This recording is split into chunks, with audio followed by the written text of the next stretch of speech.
99 are rooting for Coetzee, and they could inspire him. The other advantage I think that he has is the fact that Weaver hasn't fought since he fought John Tate. He just hasn't been active. Those are the two things that I think give Coetzee an advantage in this fight. Well, Angelo, you've had a lot of fighters on foreign soil in your time. Is it a big factor? Well, always a home crowd always helps you, instills you. But a good left hook can change all that. He was instilled with John Tate and didn't do nothing. So it's going to be a very interesting thing to see if the conditions of the ring last time were the problem with Coetzee, or it's going to be the problem of Tate and Mike Weaver tonight. All right, well, let's go up now to the ring. Well, the fighters are in the middle of the ring receiving their instructions from the referee, Jesus Celis of Venezuela. The judges are Armodio Cedeno of Panama and Ove Ovesen of Denmark. The 10-point must system in effect for a WBA title fight, 9 or less to the loser of a round. There can be a 10-10 even round. And there comes the sight time as usual, and the stare of the champion Weaver, and withstood rather handily by the challenger Coetzee. Mandatory 8-count will be in effect. 3 knockdown rule is also in effect. In other words, if a fighter goes down 3 times in the same round, then the fight will be declared over. It's a 20-foot ring. It's been slippery through the preliminary fights. They have a lot of rosin in there to try and make it a little bit better and less slippery. And, of course, Gil and Angelo will be keeping an eye on that as we go along. Coetzee in the blue trunks with an orange stripe, expected to come out quickly. The champion in black trunks. Tim, I think we have to watch this first round carefully. Both fighters were kept waiting in the ring for at least 5 minutes. That means one of them could have cooled off and could get nailed and get what we caught cold. I think Weaver's backing this guy up. He's fighting the right kind of a fight. Make him back up, because Coetzee coming at you with the right hand is a dangerous fighter. In his last fight, he stopped Mike Korenicki a minute and a half into the first round. And, of course, he flattened Leon Spinks, knocking him down 3 times in the first round of their fight in Monte Carlo. Tim, what was their weight American style? Because they gave it in kilos. Mike Weaver came in at 210 pounds, and Weaver on the attack, but counterpunching is Weaver.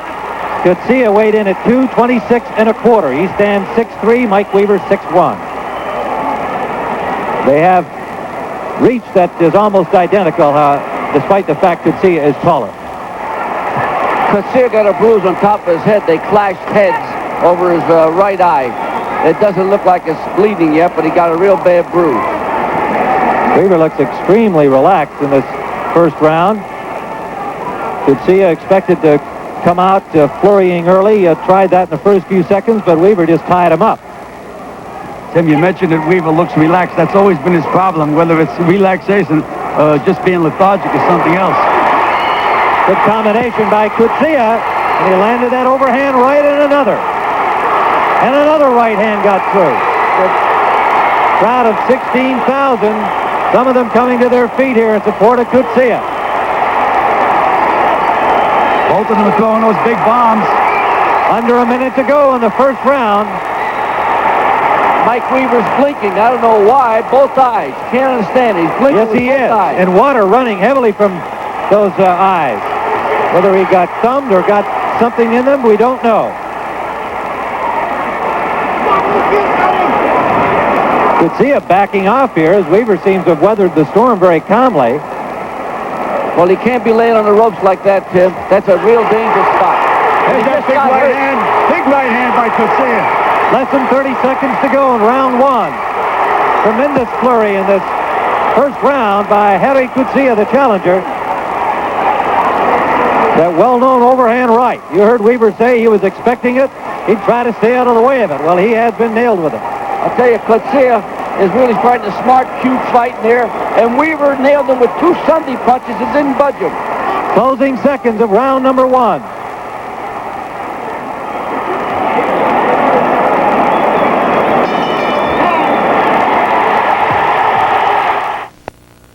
In that first round, and here's Coetzee, the first time he had Weaver on the rope. Well, they were trading bombs. Either guy could have get caught coming in with a punch.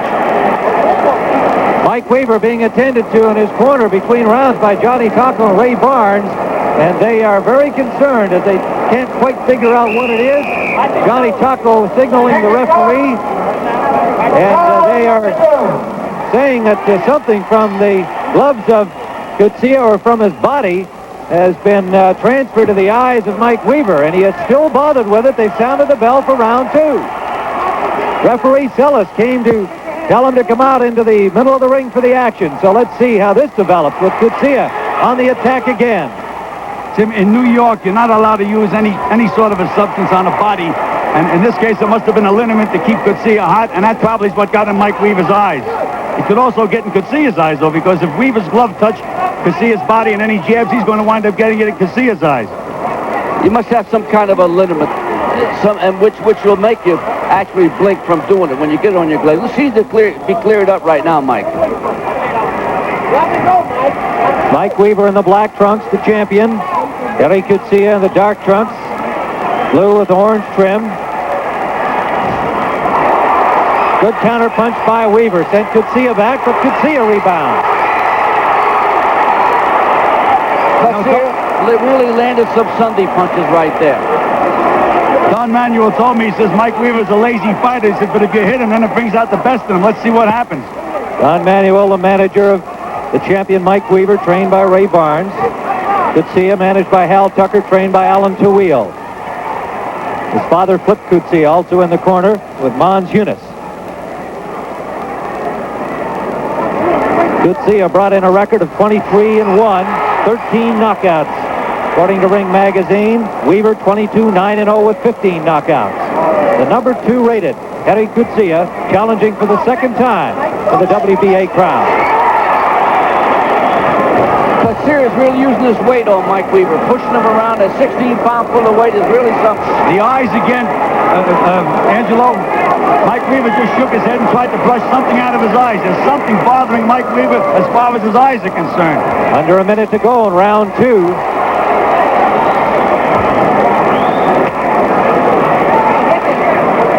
The referee is Jesus Celis from Venezuela. I tell you, somebody should have went over in Coetzee's corner and check him out. Could be the gloves, could be on his body, or he's still glistening, and that's a liniment on his body. Well, the referee Celis did go over just prior to round 2, and he used the towel on his chest. Yeah, but once that stuff is on there, it's very difficult to get off. That's why you have to have an inspector in the dressing room to watch these guys. They don't put anything like that on his body. Less than 30 seconds to go in round number 2. WBA title fight, Tim Ryan with Gil Clancy and Angelo Dundee, ringside in Botswana, South Africa.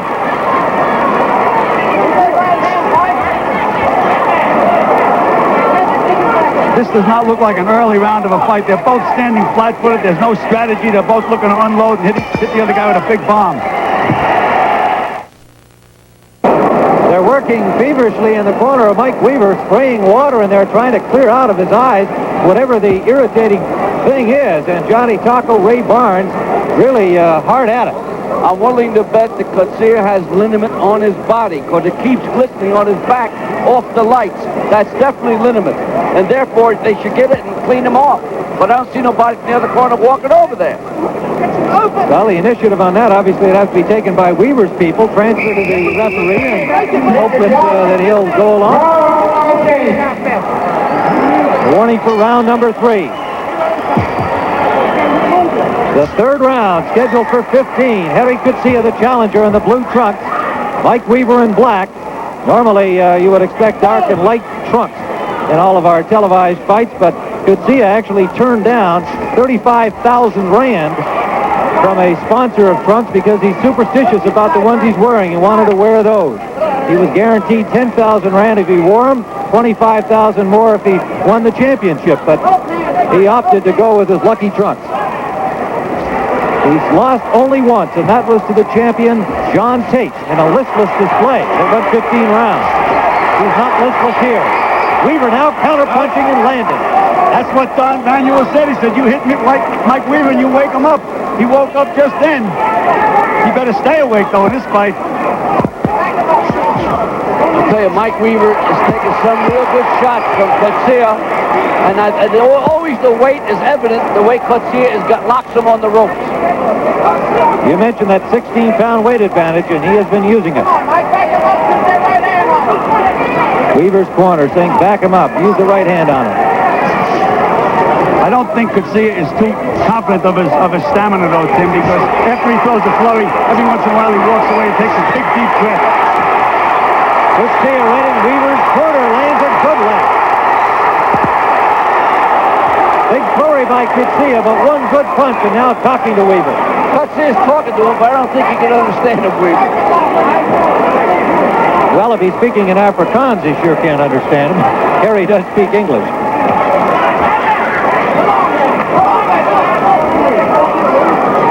Weaver just landed two real good shots where Coetzee lives, and they really had some effect on the guy. Now Coetzee is blinking. Well, the liniment factor, it may be called when this fight is over, if indeed you gentlemen are correct in your assessment. Something on the body of Coetzee is definitely hurt. hurt. Yes, he is. With a body shot. Body shot, he's also rubbing his eye, so he's got some of the same stuff Tim, in his eyes. That's what I pointed out before. The stuff from his body gets on Weaver's gloves, and then he gets in it to Coetzee's eyes. It's very bad for both of them. Tim, do you check his back? See, it's off the front of him, but it's on his back. And that's where all the liniment is, all over his body.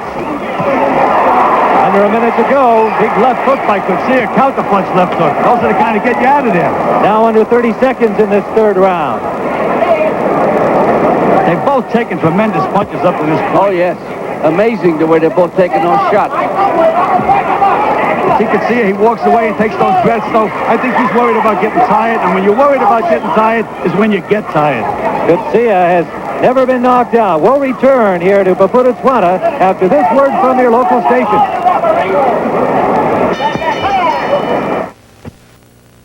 For 15, the WBA Heavyweight Championship. Gil, you thought that Coetzee looked a little weary already. Yes, I did. He's been winging early, and he's been winning the rounds, but in the meanwhile, Mike Weaver's been dropping those little left hooks underneath, and they take something out of you. And at the bell, Coetzee was very tired going back, and that's surprising after only 3 rounds in the fight. Well, both fighters have shown some problems in the eyes from something that both Angelo and Gil feel was probably liniment on Coetzee's body. What I said, Tim, before the fight, this is the best fighter Coetzee has fought. But Mike Weaver, to me, with the championship, is a much, much better fighter.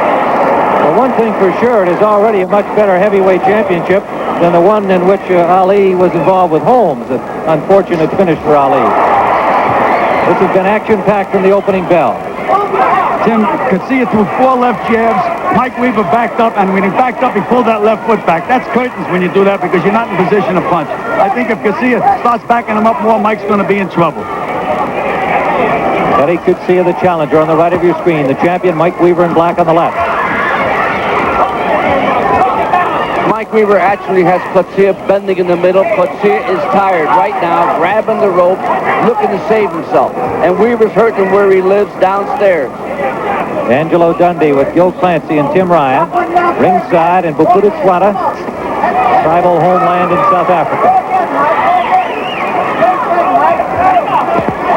Sellout crowd of 16,000, paying up to $500 for ringside, down to $100 for the cheapest seat in the house. It kept away a lot of the lower income groups, as you might imagine.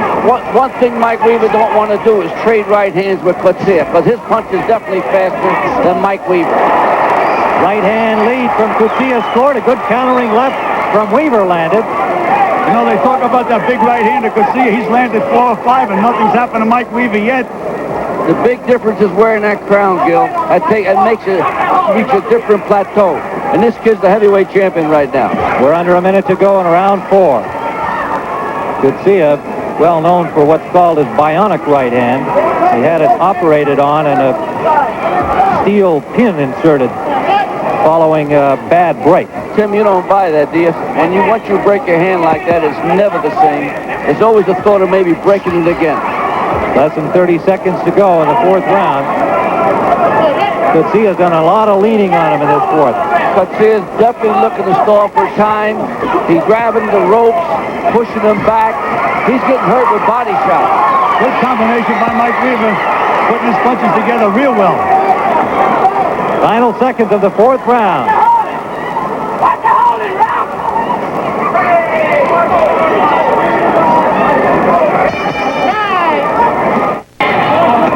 Round number 5. Eddie Coetzee, the challenger, out of the corner quickly, and Mike Weaver, the champion. The referee is Jesus Celis of Venezuela. He's doing a little better job now breaking them up than he did in round number 4. Can't tap those heavyweights on the back and expect them to respond. You sure can't. These are two big, strong guys. And if they want to stay on those ropes, they're going to stay there. You have to pry them off there. Well, Coetzee is getting away with murder from the referee. He's actually holding the ropes with both hands. Yes, and they're warning. And in the meanwhile, while there it is right there. He pulled his hand back that time, man. Yeah, but he grabbed it both times. Right hand shot from Coetzee grazed the chin of Weaver. The referee from Venezuela, a judge from Panama, a judge from Denmark. There it is again. That's a terrible job the referee's doing. That's horrible. That man's grabbing both hands and holding the guy against the rope. And using his shoulder in the meanwhile. Right hand lead from Coetzee landed. Weaver missed with a right, now lands one. Landed a big left hook underneath Weaver. Body shots is what's doing it to Coetzee. He's definitely getting hurt down the middle, and our boy Weaver's got a cut on the bridge of his nose. Right between the eyes on the bridge of his nose. You know, it's amazing how well Don Manuel knows his fighter. He said, watch out. He said, anytime Mike Weaver gets hit a good punch, that's when he really goes to it. And boy, he sure has come back anytime he got hit hard. Joe Clancy with Angelo Dundee and Tim Ryan here ringside for this WBA championship fight. Coetzee with his mouth open is showing signs of fatigue. We're in round number 5. He is really blowing hard, leaning in there, using his weight to the fullest advantage. Tim, I meant it was the heaviest Coetzee has ever been. I'm not talking about the 10-pound weight. You know, they pull in weights. 226-pound Coetzee, 210-pound Mike Weaver, the champion. Less than a minute to go in round 5. You see his legs don't even look too good to me right now. Flurry by Coetzee, response from Weaver. Body shots are really burning him in half. Coetzee is really getting hurt with the body shot. Weaver planned to go to the body. He thought that would slow down Coetzee as the fight went on. He's sticking to his plan. It's amazing what being a champion, what a difference it makes in a fighter. Weaver really has that championship pride now. He's fighting like the challenger, Tim, taking it to the guy. Less than 30 seconds to go in the 5th round. Weaver's last fight when he won the title, March 31st of this year over John Tate, with that stunning one-punch knockout in the 15th round. I tell you, if Weaver starts jabbing, he's really going to start putting this guy on the end of that left hand. Final seconds of the 5th round. Coetzee is still talking to him. I don't know what he's talking about.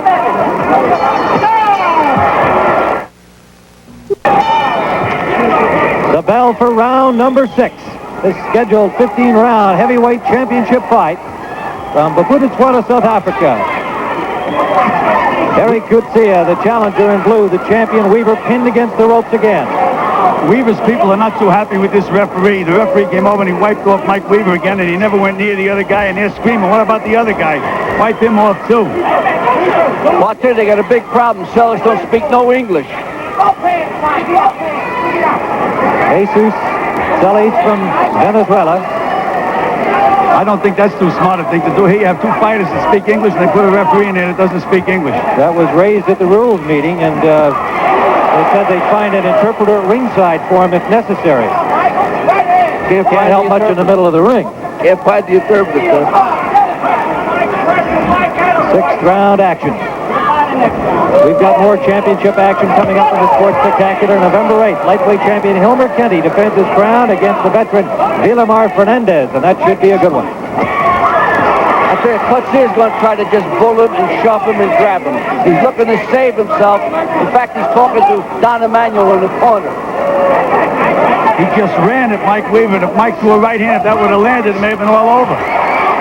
That hook landed in the face. There's no sweet science here. They're just walking in throwing punches, especially Coetzee. At least when Weaver throws them, he throws them short and puts them together.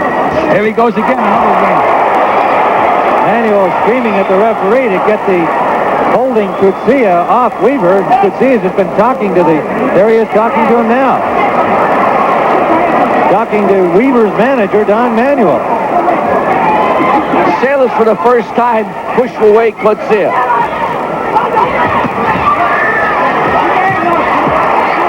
Brief flurry by Coetzee, and then again he ties up Weaver, who just dropped his arms imploringly at the referee, saying, hey, what do I have to do? Under a minute to go in round number 6. You know, I hope they have a second referee here. This referee looks like he may lose by a TKO in about the 9th round. He's tired, too. Good right hand from Weaver. Backed up Coetzee. Interesting thing also at the weigh-in, they weighed the medical examination, rather. They gave the referee a physical. Well, he's huffing and puffing now. Good combinations. Good punches from both fighters. Boy, they're taking chances in there. No science at all, though, Angelo.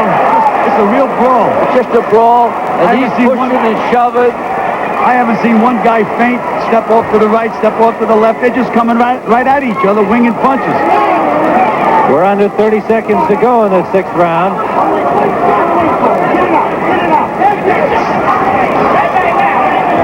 Approaching the end now of round number 6.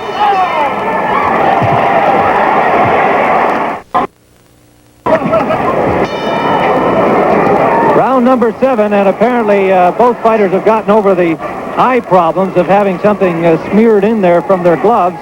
They have stopped the blinking that was a big part of the first 2 or 3 rounds of action. It has become more of a pushing and weight contest with Coetzee holding a 16-pound advantage in that category. Coetzee landed a right hand right on the button, didn't even bother Mike Weaver. And he threw a good left hook behind it. That's going to discourage Coetzee, believe me, because he hit Weaver with his best punch and nothing happened. Those body shots have taken their toll on Coetzee, and he's going to look to try to save himself. He's grabbing, he's holding. I've never seen him fight like this way before. Coetzee's last fight against Mike Korenicki, an easy 1-round knockout in April. You saw it here on CBS. There's that right hand landing again, and Weaver just rallying back to the body. Again, wasn't moved at all by that right from Coetzee. Well, he paid him back with a good left hook, very low left hook, Coetzee. We're in round number 7. How do you guys see it at this point? At this point, I have Coetzee with a slight edge, Tim. Angelo? At this point, I think that Weaver's winning because the other guy just holding and grabbing too much, and I can't see giving him a round for grabbing and holding. Well, but you have to give Coetzee the first 2 or 3 at least. Oh, yeah, he had a big couple of rounds. Again, Coetzee leaning on Weaver. There he grabs the rope again. Referee Solis is going to be a tired man when it's over. Well, he's not doing a good job. He's not controlling it. He's not hailing the fighter. Right to the body from Weaver. Weaver's starting to get the range a little bit now. His punches are much more effective. He's throwing them more correctly and pinpoint those body shots. Most people who thought Coetzee could win thought he would do it in the early rounds. That the longer it went, it might be a replay of the John Tate fight. That he would not have the stamina or the wherewithal to go the distance and win it. Well, the reason, Tim, is this Weaver's a puncher, pure puncher, early and late. This is the big difference between him and Coetzee. Under a minute to go, round 7. You know, Tim, Weaver has had stamina problems in the past also. With those big muscles guys get tired. Again, this may come down to who's got the will to win this fight the most. That's what I think it's going to wind up being. Under 30 seconds to go. Hercules against the Boksburg Bomber. That's Coetzee's nickname. Lives in a little town not too far from Pretoria. B-O-K-S-B-U-R-G, Boksburg. Mike Weaver from Marina Del Rey, California. Born in Gatesville, Texas. We're in the final rounds, final seconds of the 7th round.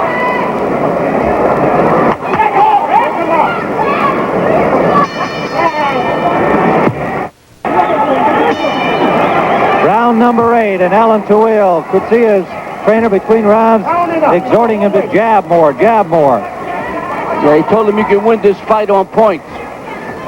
This is the 8th round scheduled for 15, and it's a little warmer in here now than it was earlier. Temperatures in the high 70s, and this stadium is open, remember. It has a roof on it, keeping the hot African sun off. Big left hook by Weaver. Big left hook. But see it through the right hand uppercut, the perfect counter by Mike Weaver, the good left hook. Coetzee actually locked both arms of Weaver in the clinch that time. Now there's the jabbing from Coetzee that Tawil wanted from him. He didn't really hurt him with it at all, and he wound up tying him up anyway. I think the first fighter that changes his style a little bit, starts to feint the move and fight like he knows how to fight's going to win this fight. These guys are trying so hard that they've made just a brawl out of it. There's no science at all. One of them has to get a hold of himself and start the right hand locked Weaver. Coetzee rocks him with that right hand. Now coming to his feet here. Weaver looks like he's just trying to get himself back together. Doesn't appear to be real hurt. And he was rocked with a good right hand. Remarkable the way Weaver took that right hand. That was a Sunday, and he took it right in the butt, and he came back and he threw some punches. Coetzee got one more through the upraised gloves of Weaver, but most of the others were blocked. If Weaver survives this may take more out of Coetzee than it does out of Weaver. It's already taken it out of him. He's letting it all hang out now, and Weaver, believe me, is still in front. Weaver's telling him to come on. Look at this. No science. Weaver must sense that Coetzee is going to wear himself out. Look at him grabbing the ropes. Look at him grab it. Ridiculous. Under a minute to go in the 8th round. Weaver just resting. That's clear. Coetzee trying to get that big one in again.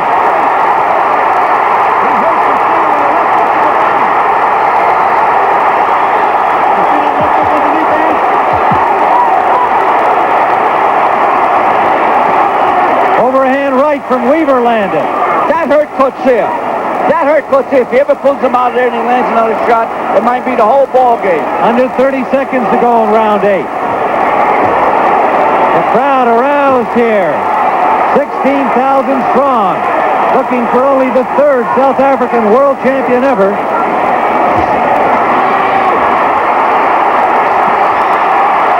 Coetzee on the attack again in the final seconds of the 8th round. We'll return to South Africa after this word from your local station.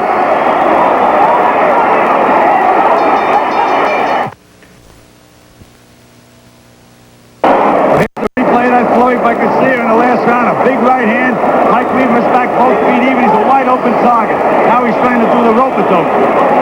Coetzee is taking his time, looking for a spot, sticking that left hand out there, just looking for one big spot to drop one in. He can do anything he wants now. And there's a right hand uppercut, and that lands, and then a left jab after. And then there's hard right here to the bottom.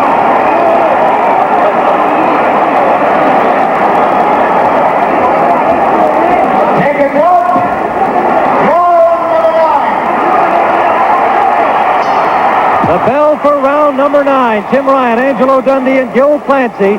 And round 8 was a war, and Weaver survived it. You know, a good test is if a fighter can put rounds together back to back. Now, Coetzee won that round big. Let's see if it took anything out of him, and maybe Weaver will come back and win this round big. Coetzee laid on his stool like he was out of there. He slumped on the stool. He looked like he's out of gas. Referee just wanted to shut up and fight. In Spanish. He said, y'all shut up. I think he understood it, though. He did put the finger up over his mouth. But Weaver, it seemed to me, lying there on the ropes after that big right hand, was just resting and letting Coetzee try to wear himself out. And I guess the question is, did he? I'll tell you, the showier punches have been Coetzee, but the best shots have been Weaver's counter shots to the body, which has taken a toll on Coetzee. Well, I've got Coetzee just slightly ahead in the fight through 8 rounds. How about you, Gil? I have Coetzee comfortably ahead. 5 rounds to 3, and I gave him 2 points in that last round. Angelo? Saving judgment. I say it's an even up fight. All right. 9th round action. I believe this is a key round in the fight. Weaver has to reassert himself this round. If this guy can rest through this round without taking any punishment, I think he's going to stay right in there and come down the home stretch big. This is a big round. Mike's got to do it this round. This is not the way the fight was expected to go by most observers. I'll tell you that Coetzee has a cast iron chin. He also has the 2 best grabbing hands I've ever seen. Even grabbed the referee that time. Jesus Solis looks as tired or more so than the boxers are. Good body flurry by Weaver. Then again, tied up, and Coetzee grabbing the ropes over there and leaning on Weaver.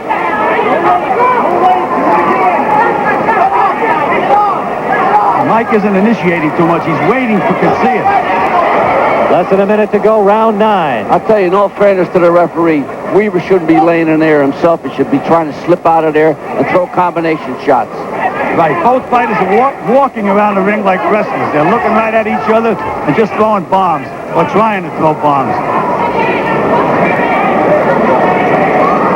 Now, we mentioned the heat. It's not really oppressive in here. The roof keeps off the sun. It has gotten warmer as the afternoon's gone on, but I don't think, well, they're obviously perspiring heavily. I don't think heat's been a big factor so far. Well, there's only about 20 seconds left in the round, Tim, and it looks like Coetzee is able to take that rest that is so badly needed.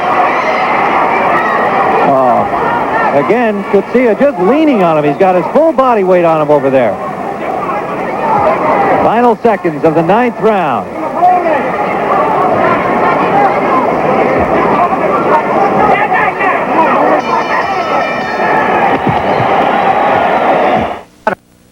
Sports Spectacular. The cheerleaders go from the sidelines to the front lines in the battle of the NFL cheerleaders. While men of courage leap off a wall of solid rock, the Acapulco Cliff Divers. And Minnesota Fats and Willie Mosconi shoot it out for bragging rights, all next Saturday, 4:30 Eastern on the CBS Sports Spectacular. The bell for round 10. We're at the Sun City Resort, an oasis in the barren bush region, northwest of Pretoria, South Africa. Black homeland area known as Bophuthatswana. Championship action on November 8th on the Sports Spectacular. Lightweight champion Hilmer Kenty against challenger Villamar Fernandez. Should be a good one. I tell you that Coetzee is a very strong individual. He locks up both arms of Weaver and keeps him locked. Yeah, but Weaver lets him, Tim. And he's not trying too hard to get his hands free either. Well, isn't there such a thing, Gil, as holding takes away points? Yes, it certainly Well, that's what I mean. You're not going to win a fight grabbing and holding. You got to be in there fighting. Good flurry to the body from Weaver as Coetzee again just ties him up on the ropes. Mike is tired now, too. Both fighters are tired. Mike has his mouth open, maybe just as tired as Coetzee. How tiring is that having all that body weight leaning on you? Well, that's why we have weight divisions in boxing. A 16-pound weight advantage is something. That's 16 extra pounds to lean on you. Little blood from that cut on the bridge of the nose. Mike Weaver has not been a factor so far in the fight. And again, there Coetzee holding onto the rope and punching with his other hand. That's a foul. And the referee warned him rightly so. Good combination from Weaver-Lander. Coetzee is starting to move a little bit on his legs. Now he's back flat-footed again. Well, his critics certainly have to say that he's shown confidence in this fight. Indeed, I think he's gained it as it's gone along. He may be tiring, but he's been standing there toe-to-toe, and he just looks confident.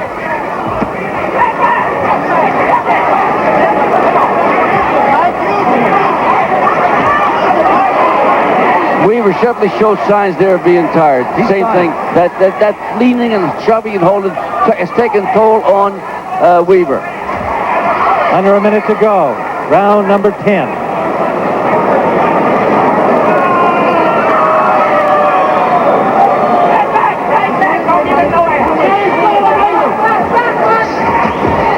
What a dangerous punch, Coetzee. Trying an uppercut from outside. If he got nailed with a counter punch, then they'd be counting to 100. But he takes chances. Under 30 seconds. Here in the 10th round, and a left from Coetzee landed, and Weaver came back with a right hand.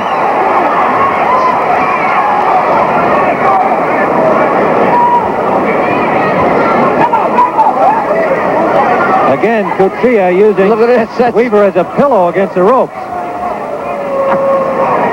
Closing seconds, we're approaching the end of round number 10.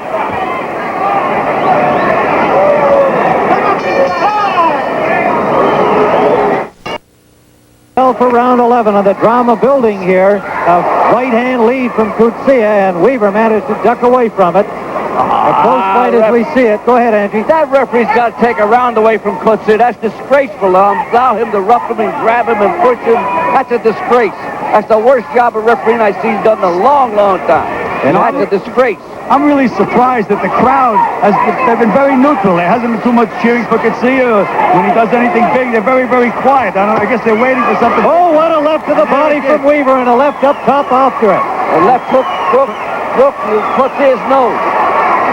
With blood on the face, and he's got him hurt. He's got him hurt. Weaver pounding away at Coetzee. Tremendous left to the body and then a left to the head, and Coetzee manages to tie him up on the ropes. the best flurry of the fight for Weaver by far. Referee took a good look at Coetzee's nose.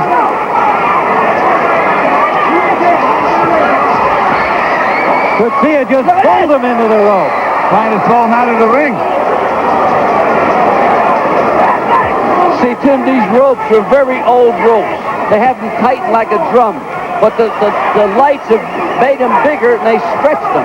That's why whenever they go against the rope, you see them bend over. They're also a little low for heavyweights, too.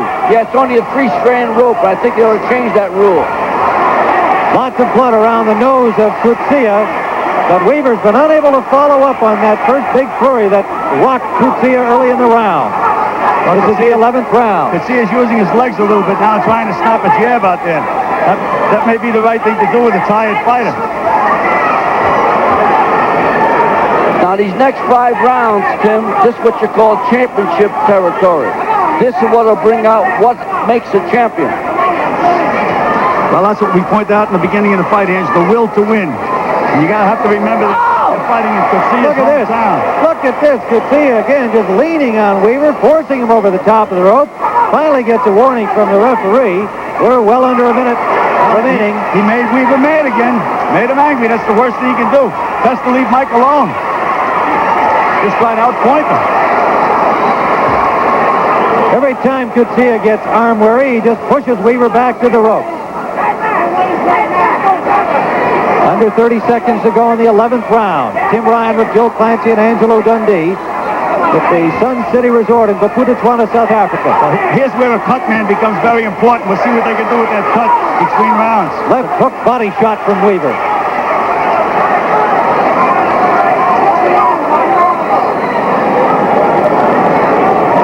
Closing seconds of the 11th round.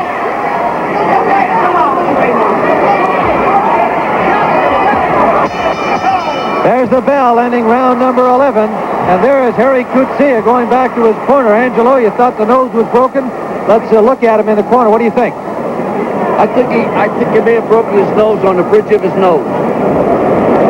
I think he may have broke his nose. Well, let's see that flurry again by Weaver. This was the best flurry of the fight for the champion. A left hip to the body and then a left to the head being the big damaging blows. That brought the blood to the face of Coetzee. Another hard left hook right to the liver. Running away from you. So that's the best punch. That's the best punch, is left hook to the body. Weaver with a big flurry here in the 10th round, and the 11th round, pardon me, as we await round number 12, and Harry Coetzee getting attention for a cut now on the bridge of his nose in about the same spot as Weaver has a cut that occurred earlier in the fight. If the nose is broken, that'll be a breathing problem too, won't it, Angelo? Oh, it definitely will. It's definitely going to bother him. And the shots he gets hit now will definitely have more effect. Weaver came out quickly for the beginning of round number 12. Ange, I don't think his nose is broken because no blood came from the nostrils at all. It just came from just a rip across the bridge of the nose. Of course, it could be, but usually if you have a broken nose, it would bleed down one of the nostrils or both. Did you watch the cut man working on Coetzee's nose? Yes. You see how they actually dabbed it with that little thing in there? That's Mansell solution, mortal sin. So you notice the cut is turning black. Ange, we don't know if it's Mansell solution or not, but we do know that when you do use Mansell solution, it does turn a cut black. But whatever they use, it seems to have stopped the bleeding. Here we go with the football time again. Coetzee just rushing Weaver into the ropes.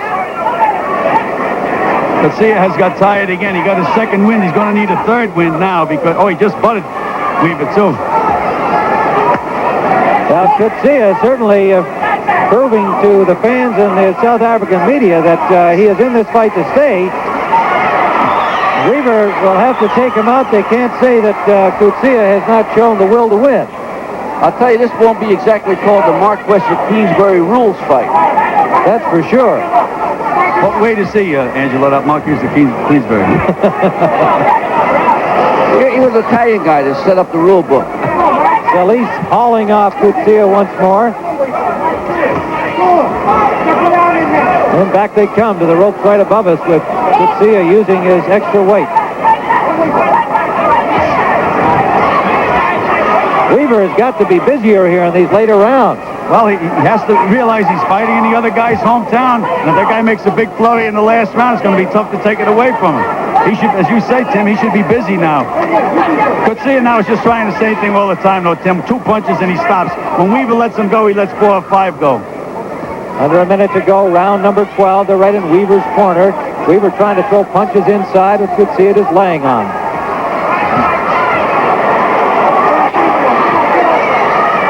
Short right landed from Weaver.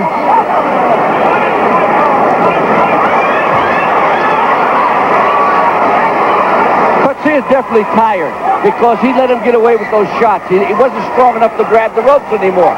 So Weaver's going to really do a number on him in close two. Under 30 seconds Still to go. trying that right hand, though. He ought to forget about that overhand right for a while. He hasn't landed in quite some time. Start dropping to the belly and maybe hooking to the head. Here he'll come right back again, try and wing it again, probably. Solis finally pushed Coetzee all the way out to the middle of the ring. Good right uppercut from Weaver. And there they are back on the ropes. Left hook from Weaver. Well, cheekbone. What he did, he threw the punches on the break, and you see Coetzee look at the referee. Good finishing flurry at the end of round 12.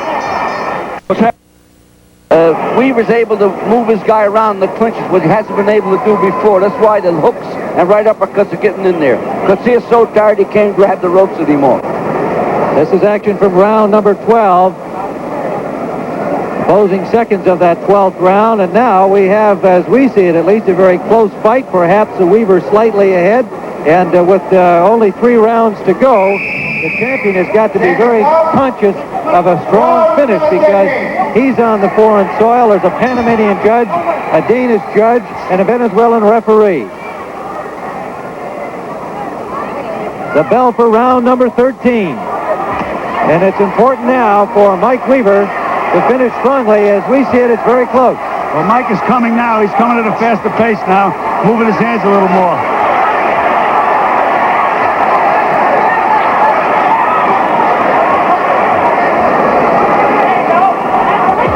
As you pointed out, first good move he made. As you pointed out, the Weaver's able to move him around a little bit now. And Mike is moving his hands more, which he should do. What I liked about Weaver, then he slipped to the side of the guy and didn't make him use his weight on him. Could be a mistake, Coetzee trying to box Weaver. Blood from that cut on the bridge of the nose of Coetzee again now. Good combination from Weaver landing. Beautiful straight right hand. I can see how Coetzee never's been knocked down. He's got a concrete chin. He got hit some real Sunday shots the last 2 punches. He's tired, though. He's tired. He has never been stopped. His lost only once. And he said he had never been stopped as an amateur. Had over 200 amateur fights. Another good right hand from Weaver. Mike is really coming now. Full of confidence. Got his second win coming on pretty good.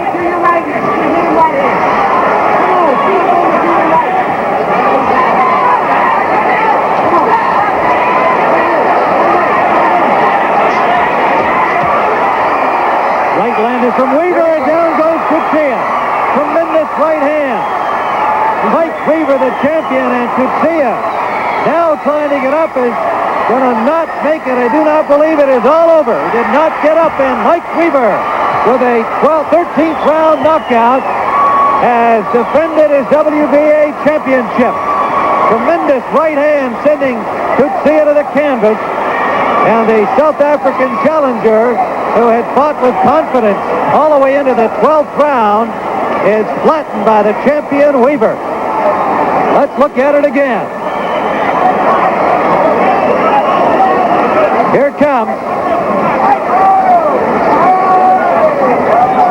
Great right hand. Mike Weaver threw a right hand, and he countered with a right hand. It was a perfect right hand shot. All right, and Coetzee was just on his knees at the count of 10, pulled himself onto the ropes, did not make it, and Mike Weaver has defended his WBA championship. Will return to Botswana, South Africa in just a moment. Ball in action every Sunday. Former pro greats Pat Summerall and Tom Brookshire. Super Bowl coach John Madden and Gary Bender. Tim Ryan and former Bears standout Johnny Morris. Sonny Jurgensen and the renowned Lindsey Nelson. Former announcer of the year Kurt Gowdy and Super Bowl coach Hank Strand. Frank Lieber and ex-cowboy Roger Staubach. Coach George Allen and award-winning Ben Scully, the NFL team of CBS Sports. Okay, Mike, strange fight. you had most of your time spent against the rope, pinned there by Coetzee. What were your thoughts the way the fight was developing? Well, Coetzee was a very strong fighter, and he kept pushing me against the rope, and you know, he's trying to tire me out, but he's only tiring himself out. And they said I was behind on point, but I don't know if I was behind on point. They told me to go off for a knockout, so I went for the knockout. In that round, they told me to go off for it. Well, he landed a number of big right hands on you early in the fight. Didn't seem to hurt you. No, he hits very hard. I took his best punches, his best right hands. I took about 6 or 7 of them. Never did really bother me, but, you know, that did feel. Do you think it took the confidence out of him that you didn't go down? Yes, I did. I think I took his confidence by taking his best shot. Now, how about the knockout punch? How did that develop? Well, they told me to throw the right hand. They said, I'm not throwing the right hand. They told me to throw the right hand in that round. You knock him out, so I threw it in that round. All right, Mike, a great job defending your title for the first time. We congratulate you very much. A great job. Mike Weaver, the WBA champion, defending his title with a 13th round knockout of the challenger, Gerrie Coetzee. All right, so that's the story from Bophuthatswana, South Africa. And speaking now for Angelo Dundee and Gil Clancy, let's return. The principal men around.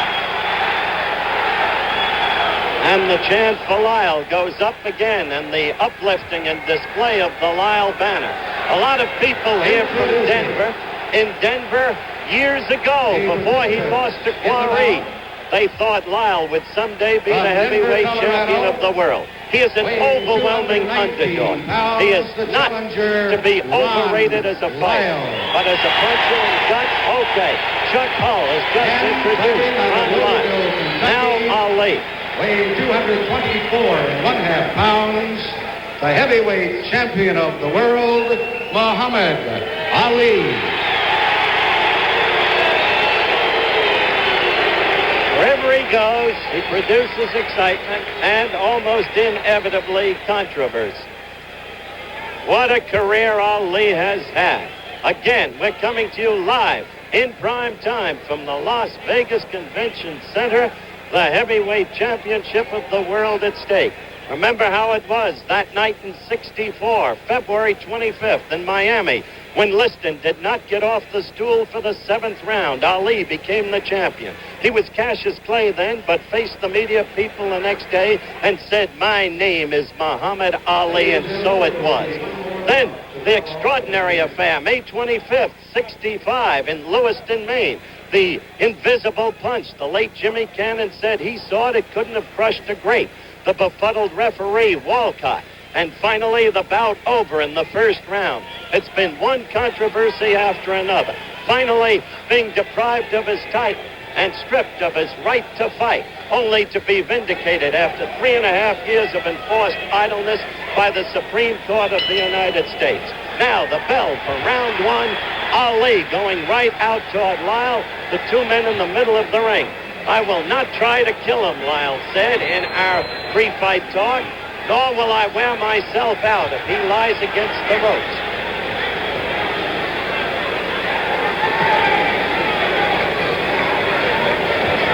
Ali covering up.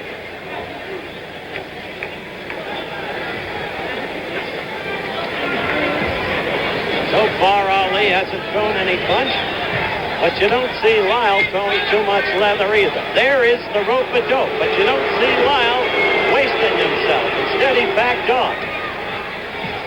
This is Lyle's fight plan in terms of the so-called rope-a-dope.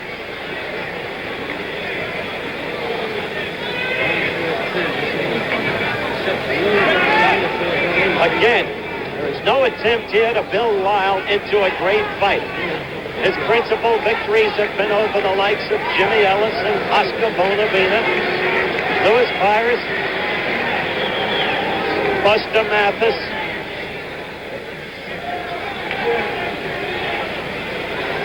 He is slow of foot.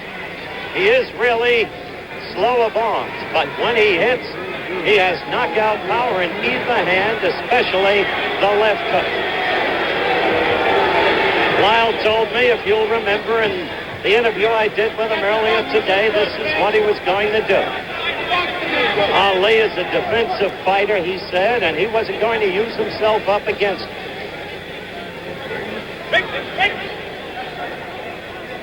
Remember what Ali said. He might win 3 of the first 5 rounds, but he's got to go by the 8th.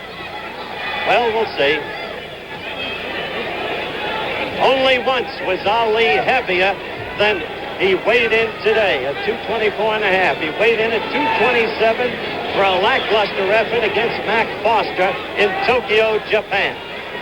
Remember scoring on the 5-point must system.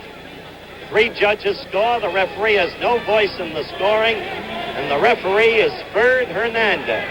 The scorers, the judges, Johnny Mack, Bill Kipp, and Art Lurie.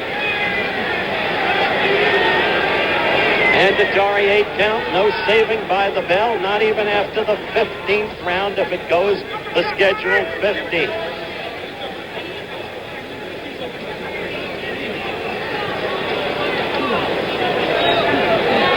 Well, you see, Ali has done nothing in the first round, and Lyle little more. Seems to be a little bit of blood out of Ali's nostril. Round, which had to be given to Lyle because Ali did nothing but cover up. So far, the highly touted rope-a-dope has not been in evidence because Ali, when he goes back to the ropes, finds that Lyle is not pursuing. But Lyle told us all about that in our interview earlier today. Still, Ali is a great one at devising strategy on the spur of the moment. Now Ali's corner is yelling, "Stick him, champ." Now Ali is in the corner with the rope-a-dope tactic. Lyle is just leaning against, not punching away as George Foreman tried to when George used himself up. Don't forget, Ali said that he'd do away with Lyle between 2:35 and 2:43 of the 8th round. So far, Muhammad's biding his time, but Lyle isn't using up any energy either.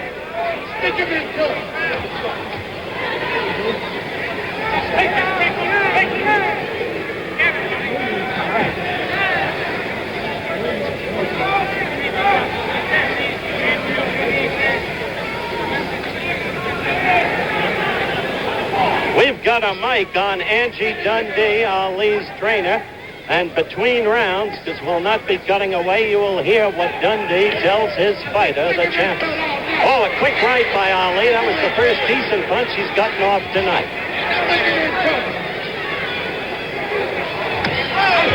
Ali with a right lead.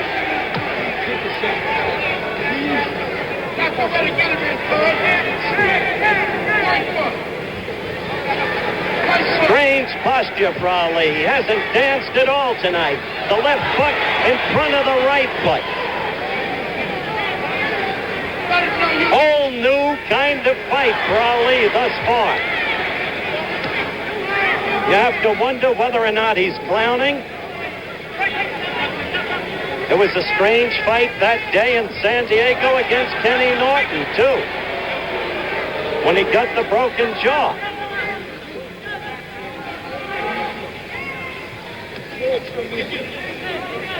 This is second round action. Ali in the white trunks, of course. Probably the most visible and recognized figure in the world. Well, he is clowning. He is openly clowning now. He laughed and half sneered at Lyle. Time is running out in the second round. Isn't that an odd posture to see Ali in? The bell for the end of the second round, and we go to Ali's corner.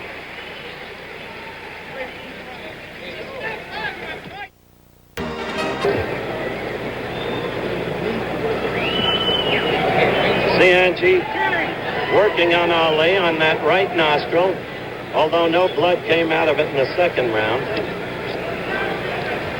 It was hard to pick up that which he was saying to Ali.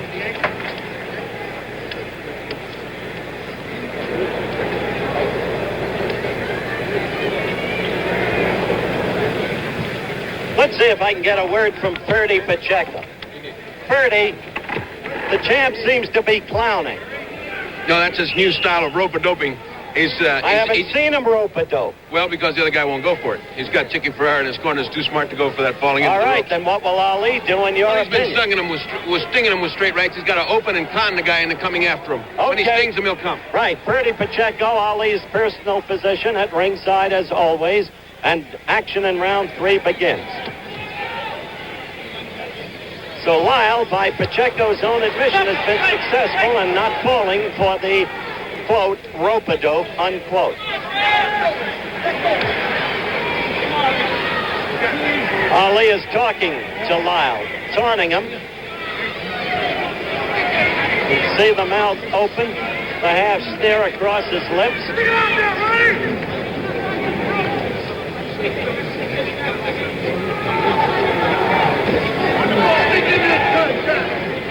I have wondered about Lyle's concentration in his preparation for this fight. We have openly talked about, as you know, if you've been with us from the top of the program, the sordid nature of his background, the jail term and all the rest. Now he faces new felony charges with a hearing coming up on May 20th. His wife having alleged that he fired a pistol at her.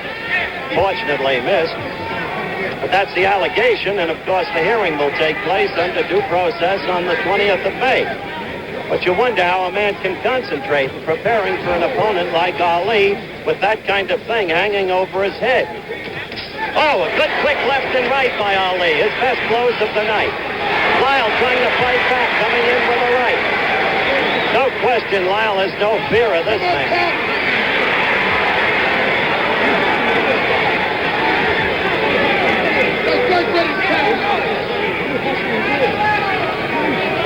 Third round action.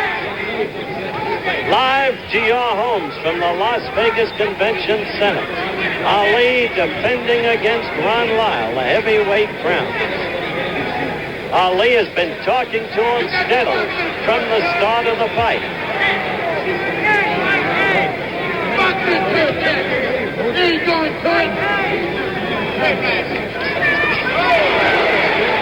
Lyle's got to be careful of that straight right. Lyle got a pretty good right in himself. Ali has to feel Lyle's punches. What a contrast from the Foreman bout, where Foreman used himself up unwisely, needlessly. Lyle is not using himself up at all. And he got away from that quick flurry, landed a good left to the chest. Not strong, but it connected. Third round is running down. He'll be back in a moment. Ali taunting with the crowd between the rounds.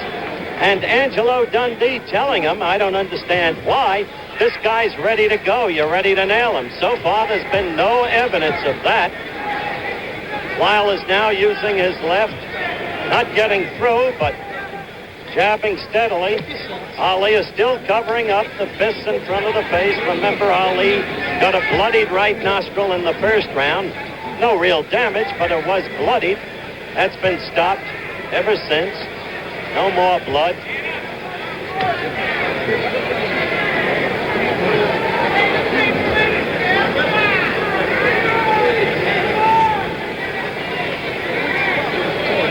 Dr. Bertie Pacheco told us earlier, Chicky Ferrara in Lyle's corner is too smart. Chicky's been in the business 40 years and more, and he's the one who's prepared Lyle in terms of tactics for this fight against Ali.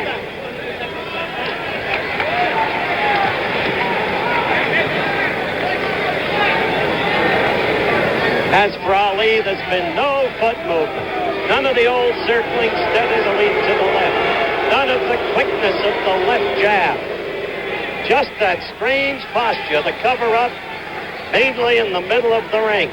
Very little rope activity tonight because of Lyle's tactics.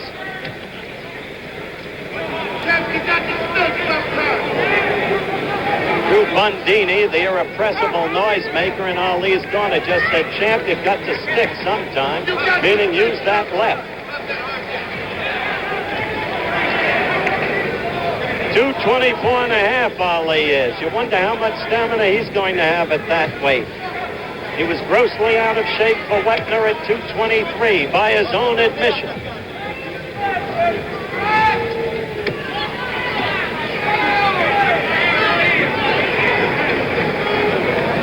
Crowd sitting here, waiting for Ali to erupt. They sat that way once in the first Norton fight.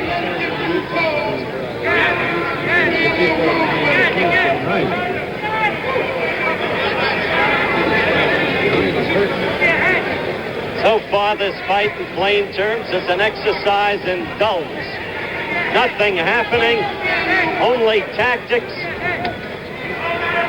And Ali has been doing virtually nothing. This fourth round action about to close down.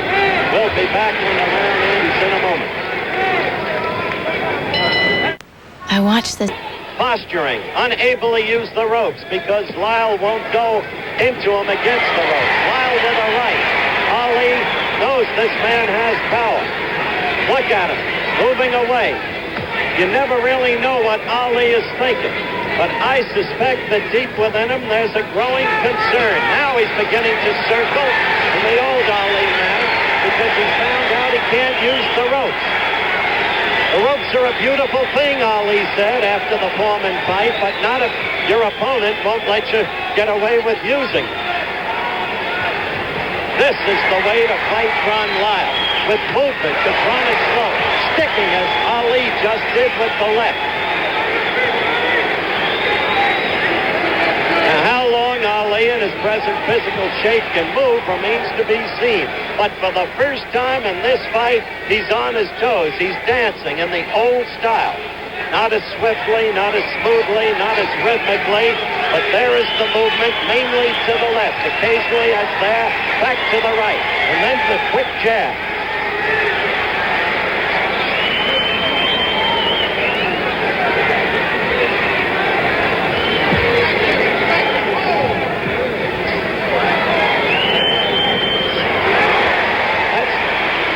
Right lead that Ali has used as his best blow of the night thus far, though it's registered no damage.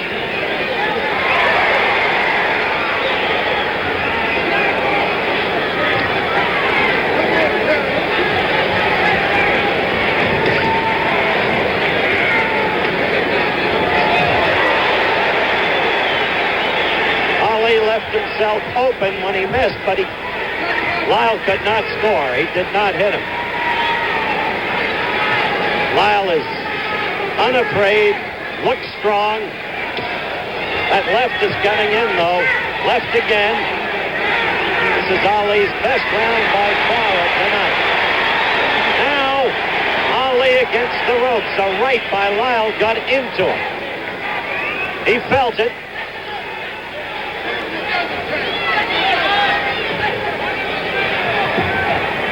Round 5, the first time tonight Ali has produced any reaction from the fans. Any excitement at all. Although the crowd yelled, Lyle's right, only glance. We'll be breaking after this round for a commercial and then back in a moment. Fact, the top-selling fish. He moved in the 5th round, probably won the round, scored with the left and once with a right lead, but couldn't really put any combinations together to do real damage. Lyle is not going after him. As Lyle told us, he's not out to kill him. He thinks he can last with him and in the long run win. One has to wonder if indeed Ali can keep dancing as he is now. And in the meantime, Ali must establish that he can hurt Lyle. He must put combinations together. He hasn't been able to do it yet. Both men are 33. They're not kids anymore. Ali's a man who's never been the fighter that he was before he had the best 3.5 years of his life taken away from him. He's been always an extraordinary athlete, though, and had what was necessary to come back and to recapture the crown.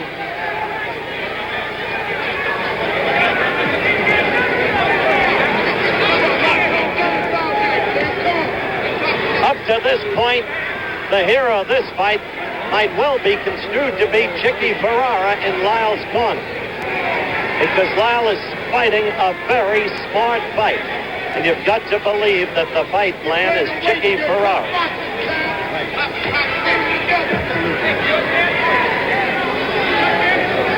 Dundee is saying, stay close to him, to Muhammad Ali. Now Ali's in the corner, but you don't see wild flailing from Lyle as you did from Foreman. Ali actually pulled Lyle into him against the ropes, had his hands behind his neck.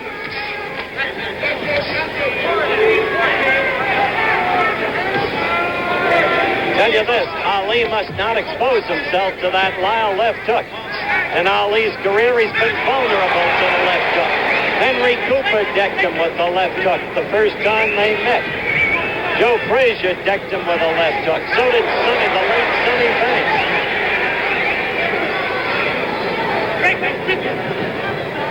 This is sixth round action. Ali in the white trunks, Lyle in the red. It has been a dull, disappointing fight. Disappointing in the sense that Ali has shown little, if anything. But a smart tactical fight by Ron Lyle thus far, under the guidance and ministrations of handler, trainer Chicky Ferrara. As the sixth round wears down, once again we'll break for a commercial and be back in a moment. Along with Frank Gifford reporting action underway in the seventh round. Both of these men told us how they were going to fight this fight in interviews done earlier today, which hopefully all of you now with us saw. Lyle has stuck to his strategy perfectly as he detailed it to us. Ali has not been able to stick to his. He's not been able to use the rope. That rope-a-dope thing is now just a figment of memory because Lyle will not go in and use himself up when Ali is against the ropes. And so the fight has been a tactical fight, which to many of you has probably seemed largely disappointing. I suppose in a purist boxing sense, it's an interesting fight. Ali is now covering up as Lyle goes after. Lyle has to be gaining in confidence, it seems to me.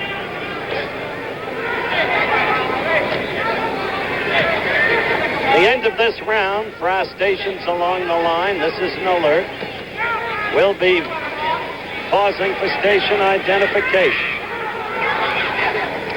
There's only one outside chance that Ali, and I think this would really be stretching things, has been holding back for the predicted round 8. But I think that would be stretching reason a great deal. I think Ali is concerned now about this fight.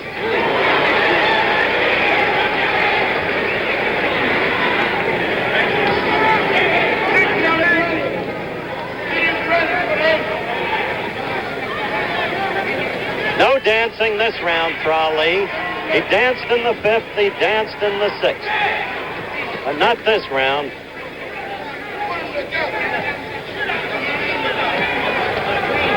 Seventh round action, and we are within the last minute of the 7th round. Lyle, it seems to me, the aggressor in the fight.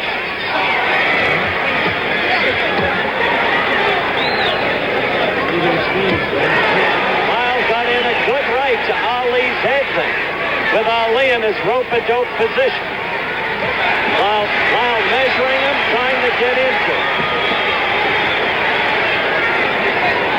And let me tell you, you feel Lyle when he leans against your body because he's 219 pounds.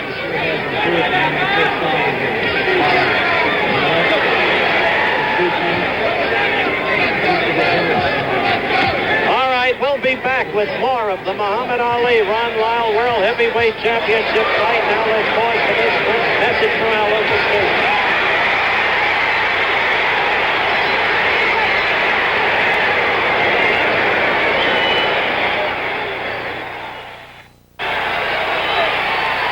They've begun One action in round 8 when we had to break so our local stations could identify themselves. Ali hurt Ron Lyle with a right. Now this is 8th round action. And this is the round Ali predicted he would do away with Lyle in. He's got a lot to have to do in a hurry, I'll tell you that. He said between 2:35 and 2:43 or thereabouts in this round. Now he's opening up. He's trying to. He's trying to get at Lyle.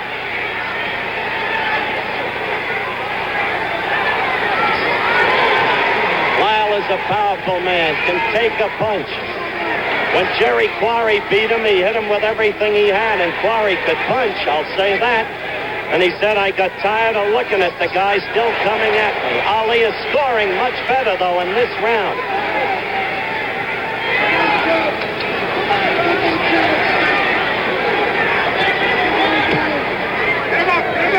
Ali directly above us in his own corner.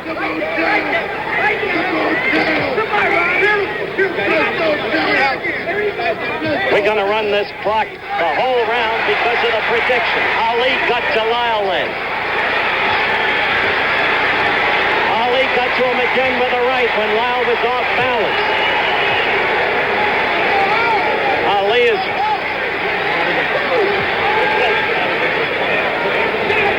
It's an amazing thing to look at these two men now in the 8th round physically. We're in the countdown of the round. Ali's legs are not even perspiring. Lyle's are full of sweat.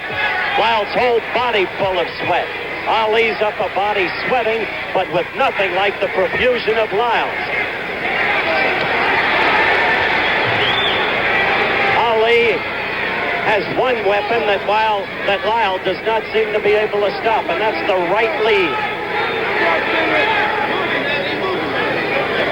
Remember, in boxing, from most positions, the right lead is a dangerous punch. It takes longer to reach the adversary than the left, which is closer to the opponent's body.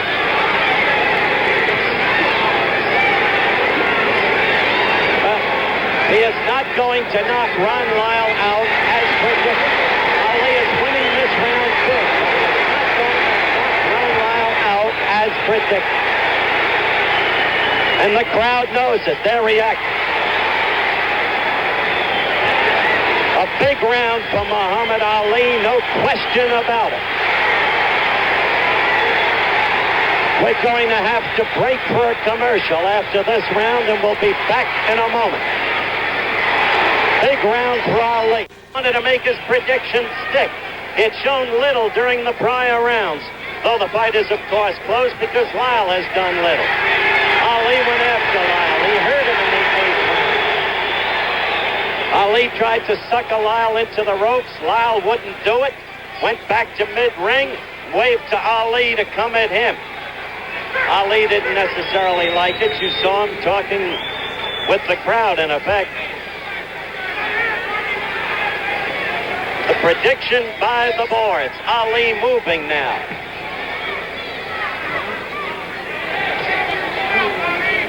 What Ali did establish in the last round was that he could hit Lyle, hit him often. It was the first time he put combinations together.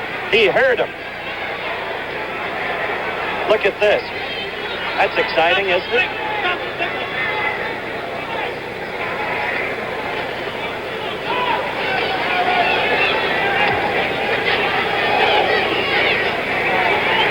As we told you in the early going, you'll not see much movement from Lyle. He is slow-foot.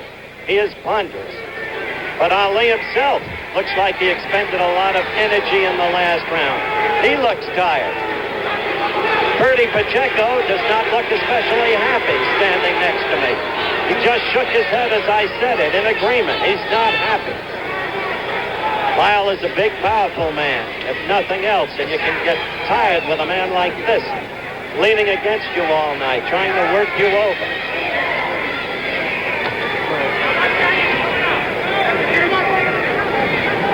After this round, I'm going to turn the microphone over to Angelo Dundee. I've got a couple of questions for him.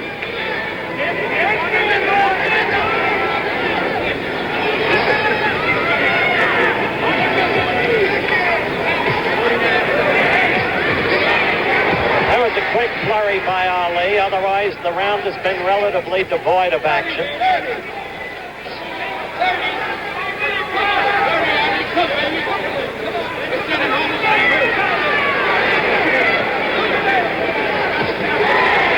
Ali got a good left in there.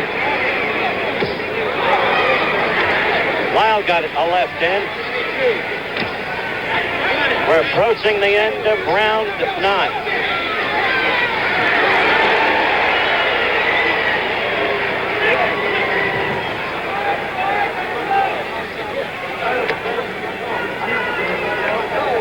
After a big 8th round, Ali either rested or something in the 9th because he didn't do much. Let's see what we can get. Let's see what we can get from Angelo Dundee as he begins to work over Muhammad. Angie, your comment on the course of the fight thus far?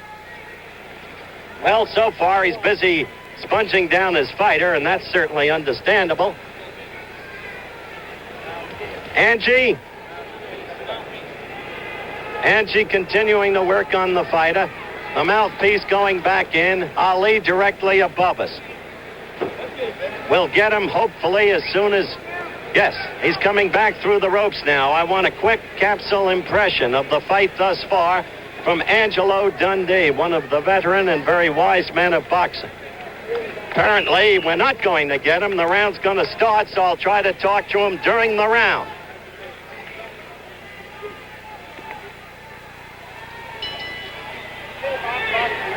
All right, the bell for round 10.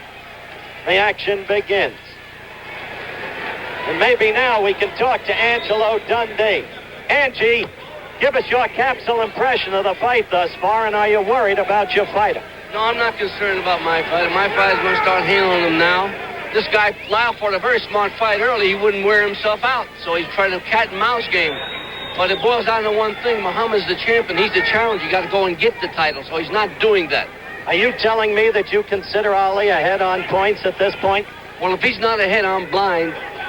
Okay, Angelo Dundee as we pick up with the action in round 10.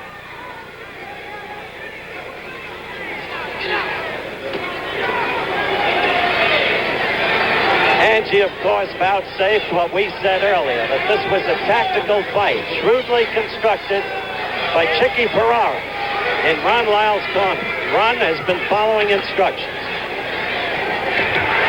Oh, a right got into Ali, the side of Ali's head then.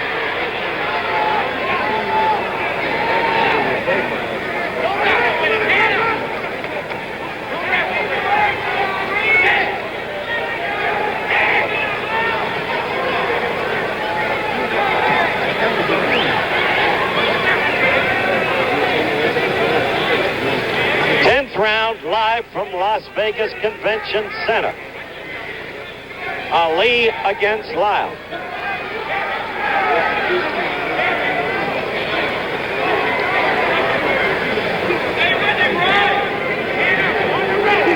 An exercise in ring tactics. And who knows, maybe Angie is right. It's got to be called a close fight. And Lyle, for most rounds, was the aggressor. Though Ali did dance in the 5th and 6th, score with effectiveness, and had a big round in the 8th. No knockdowns, of course. I must say, although Ali continues to talk to Lyle, he's talking to him right now, he is doing nothing, and he seems tired, too. At 2:24 and a half, he's still talking to Lyle. Lyle has paid no attention to him. He has not been able to beat Lyle. Lyle has not lost his composure.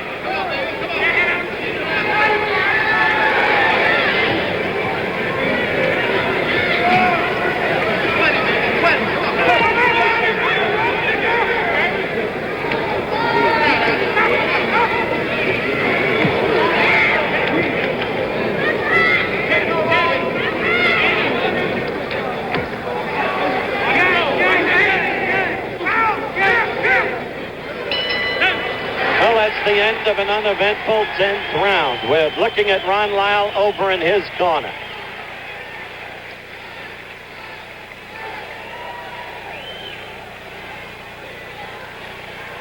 He's being sponged off by Chicky Ferrara, who would seem to be the story of the fight from Lyle's point of view thus far.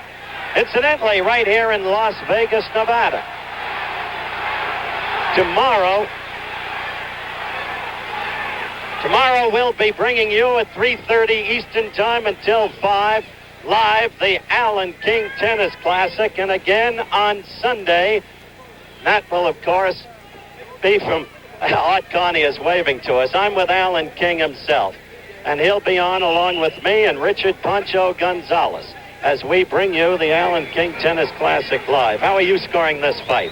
Well, I've got to figure that Lyle may be ahead on rounds. You think Lyle's ahead on rounds, although I think Ali's been doing some damage in those middle rounds. That's 6, 7, and 8. Okay, Alan King, the Alan King Tennis Classic tomorrow, 3:30 Eastern Time. Live from Caesars Palace, Las Vegas. By the way, Alan King doesn't give you an uninformed opinion. He was a fighter. Got out of boys' high school in Brooklyn. Hey, he hurt Lyle. Ali got to Lyle. Lyle is in trouble. He hurt him with a left. Lyle went back against the ropes. He's desperately trying to cover up. Ali won't expend himself while Lyle's against the ropes. But Ali smells blood. 11th round action. And Ali in command. Lyle's eyes are glassy. He's staggering. This time Lyle is ready to go. Look at that. Muhammad Ali. This is Muhammad Ali. The way he can be even at 33. Suddenly, from nowhere, the left cut to Lyle. Sent him back against the ropes. Ali in total command. Being separated now. The fight is stopped by referee Bird Hernandez. Lyle is objected, but he is rubbery legged. Chicky Ferrara goes right after the referee. Why stop it? Why stop it? But it's a TKO. Muhammad Ali successfully in the 11th round defends his heavyweight championship of the world. It came out of nowhere.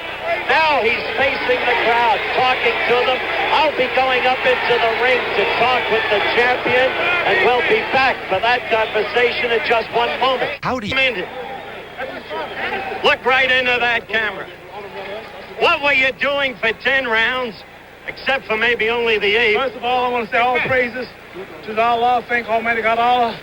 And thanks to our new leader and teacher, the Honorable Wallace E. Muhammad. I want to say hello to him. Also to all my friends out there and fans. Tell the people I'll be in Detroit, Michigan for Shaw College Boxing Exhibition very soon. All right, that's first of all. You showed some foot movement in the 5th and 6th. The first 4 rounds, you did little, if anything. You couldn't work your rope-a-dope. Chicky Ferrara prepared Lyle for a tactical fight. The 8th round was a big round, and then suddenly you did away with him in the 11th. And that wasn't your plan. You predicted an 8th round knockout. Had him going at 8, if you notice. All right, you're looking at that game now. Call it as you see it. Lyle's a scientific fighter. He's a good fighter. He's never been stopped. I didn't want to burn out my energy. I don't think the people realize it. Lyle is exhausted. See him doing most of the work. This took his toll. Me just standing there, no running, no dancing. Staying right there. That one right hand did first left and then the right hand. Yeah, first right hand. All night long, by the way, the right lead did work. Lyle is open for the right lead. You see him doing my style there. That style is good, but nobody can do it because I'm a little fast. He's a good fighter. Can't take nothing from him, but I had him going, and that was all of it. It was only time. No heavyweight can punch all of those rounds and follow me and not be hurt. I'm going to tell the referee to come in here and stop it because I don't think it's right. Keep beating the man once you know you got him. He should have been stopped earlier. Chicky Ferrara obviously didn't think the fight should be stopped. Neither did Lyle, for that matter. Well, Lyle would have been hurt. I was hitting him too flush, hitting him too solid. From here, I'm going to Coetzee, Sabah, East Malaysia. We're fighting the heavyweight champion of Europe, Joe Bugner. That's 7 more weeks from now. I'm staying pretty active, so this is why I'm pacing myself. Okay, champ. Bugner in June, when Frazier and Will Foreman get a shot. All of them are right in line for this year. Be at Shaw College, I want to say. Mr. Murphy, the college professor there, and Miss Lillian Smith. Tell them all I'll be there soon in Detroit. The people there see me live. Okay, champ. I'm going to try to get Ron Lyle if I can. I'm sure he'll have a different view of the stopping of the fight. And while we say goodbye to the still heavyweight champion of the world, we'll talk with Lyle in just a moment. First of all, Ron, it was clear you didn't think the fight should be stopped. Sure didn't, Howard, but, you know, I knew something was going to happen because I was winning every round. He couldn't have won that if he'd have, you know, if he'd have won 15, he'd have been out of it clean, you know. Well, then what happened in the 11th? He did have your rubbery leg, glassy-eyed. Chicky told me just to jab and give him the round. I was winning every round, man, you know. You agree with him, Chicky? What's that? I don't agree with the referee. He acted like it was a 4-round fight. This is a World's Championship. And you don't think it should have been stopped? No, sir. He come back and he's standing up ever since talking. Lyle followed your instructions from the beginning, didn't he? Tactically. Yeah, well, yes, mostly, yes. Uh-huh. Never letting him use himself up against the ropes. No, he kept hollering, moving back. Did you have Lyle ahead at the point where the fight was stopped? Well, let me ask you, how many rounds you give the other guy? I thought it was a very close fight, and I had a slight edge for Ron. Ron had a big lead, not a little. It's possible. Yes, That's what he had it. The scoring of a fight is always subjective. What do you mean that's why they put on the sack? Because they had no chance of winning. And you think then that I don't know what happened, but it wasn't kosher. Is that a way you stop a World's Championship fight? All right. Like a 4-round fight. Chicky Ferrara with an accusation. Ron, I'm sorry. Yeah, I know. Good luck to you. I know the deck was stacked before I got here, Howard. Okay. It wasn't kosher, said Chicky Ferrara, as he registers his indignation. And Ron Lyle just said, I know the circumstances under how I got here. Now this is how it... In the red corner, wearing the blue trunks, from Dayton, Minnesota, weighing 230 pounds, Scott Ledoux.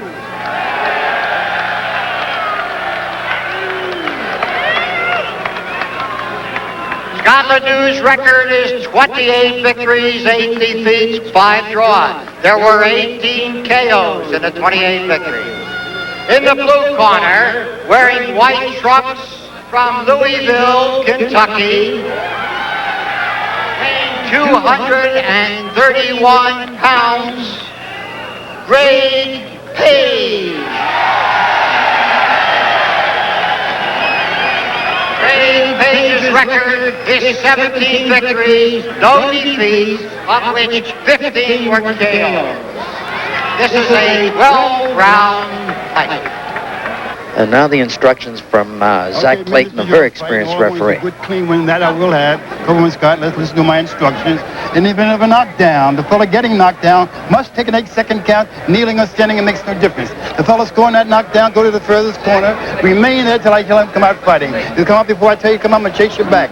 Now, this is one thing I want you to remember. In the event of a knockdown, the bell sounds the end of the round. While the contestants are on the floor, the count will continue. 3 knockdowns are in succession. The 3 knockdowns, the fight's automatically over. I mean, it's a question for you. Does he get to come out with his friends or by himself? That's his thing. Okay, shake hands now, fella. Give me a good fight. Come the on. 3 knockdown rule now. Pretty good sense of humor by Scott Ledoux. Is in effect in the respect that if a fighter goes down 3 times, it doesn't necessarily mean that the fight is over. Oh, excuse me. I've got it wrong. It's just the opposite. The fight will be over automatically if the fighter goes down 3 times. Generally on a title fight, they eliminate that.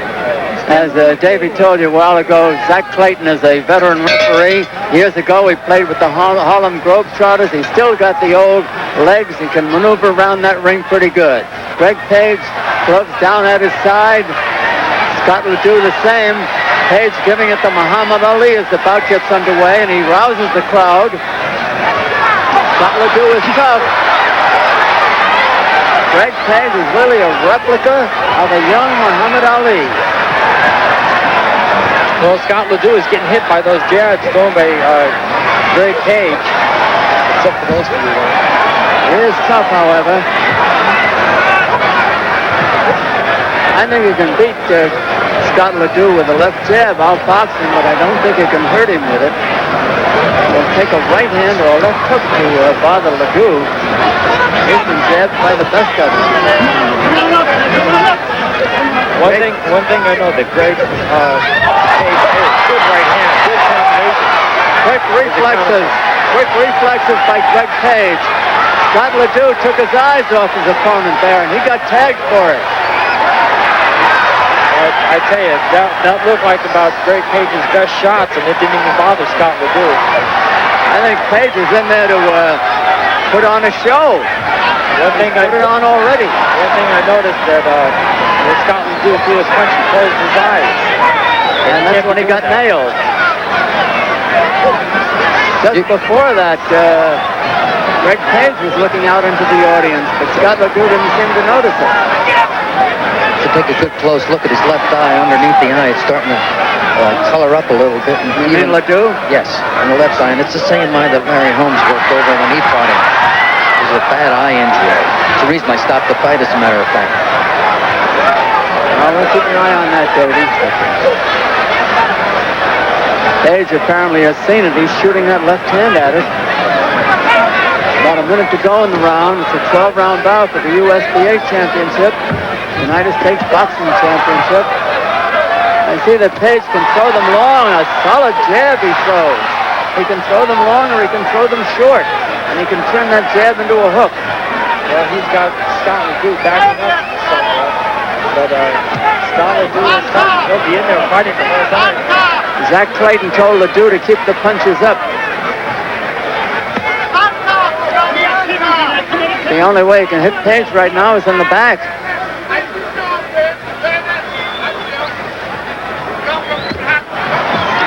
Those are good jabs. He's working on that left eye, if you'll notice, Don.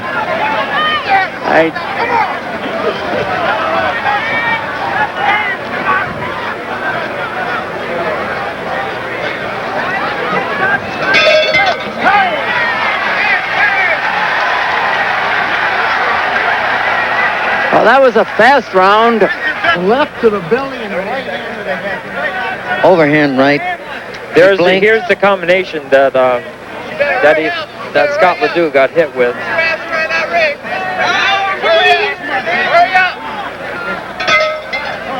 Round two. Greg Page from Louisville, undefeated. And a real comer in the white trunks. Scott Ledoux in the blue. Zach Clayton in the white. All the white. Take that water, will you? Get that water up there. Greg Page missing with those combinations.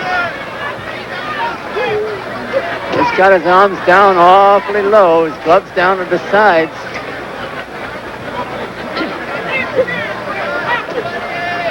Randy, as long as Ledoux has been around, wouldn't you think he'd learn to get away from a jab or do something about it? Well, he's getting away from a good percentage of them, but still a lot of them are connecting.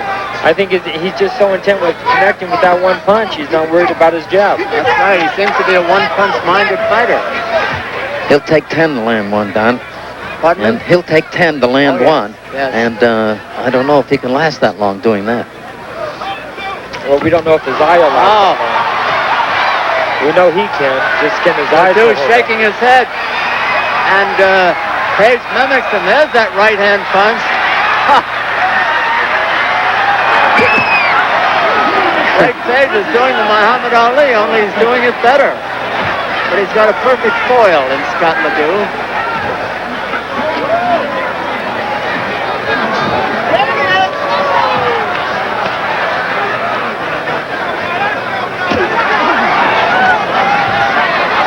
I don't know if it's boxing, but it sure is entertainment.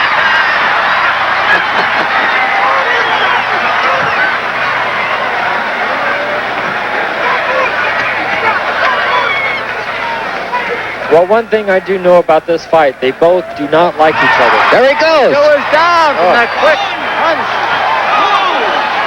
2, 3, 4, 5, 6. How do you feel? 7. How do you feel, the referee said to him? All right. Come on. Okay. It says it's all right. Second round, midway in the second round. Page will try to do a job on him now, that quick right hand. His legs are weak. His legs are weak. It's not a good sign. Nothing wrong with Page's legs.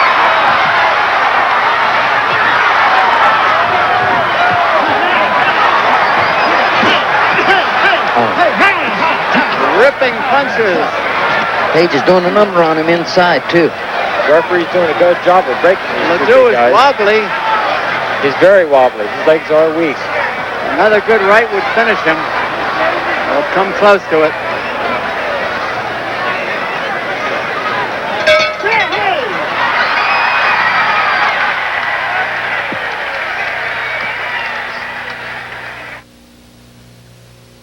If high interest rates have...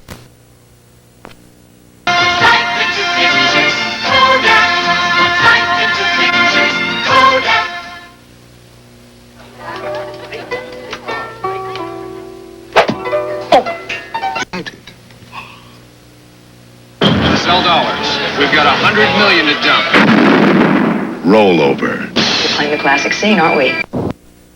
Playing or coming soon to a theater near you. Consult your listings. Round 3, undefeated Greg Page in the white trunks.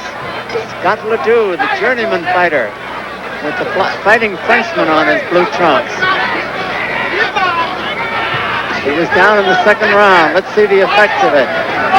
He had a rough time in the second round, Ledoux did. He's tentative with that right hand. He's just so much lower than Page is. Page is actually taunting him, going southpaw. He almost went for that bait.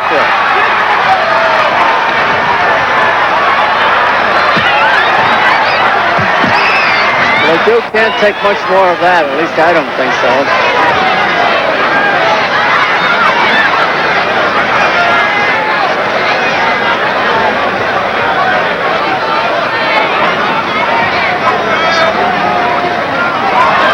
He's got a slight cut under his left eye now. Under it. Page has been working on it. Jabs are going right on the eye.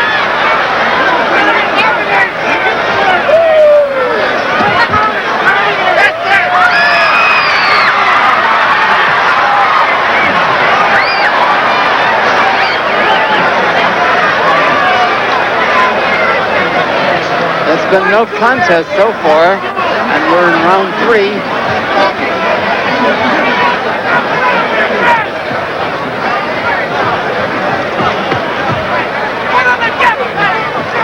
Even when Ledoux lands now, there's not too much authority behind it. No, it's very slow. Page is one for grabbing around the neck. Which is an elite trait.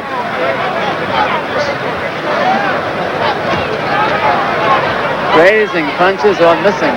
They're not getting in there right now. They weren't really thrown that well. They just kind of just to throw them out there to throw them out there. Ledoux has landed a couple in this round, which he didn't do in the first 2. But even the punches that land effectively, they're not very effective.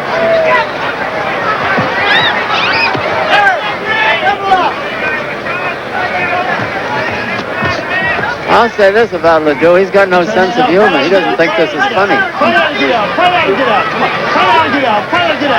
Ledoux doing his best work on the inside as he hurls Page against the ropes, and the referee says, fight your way out.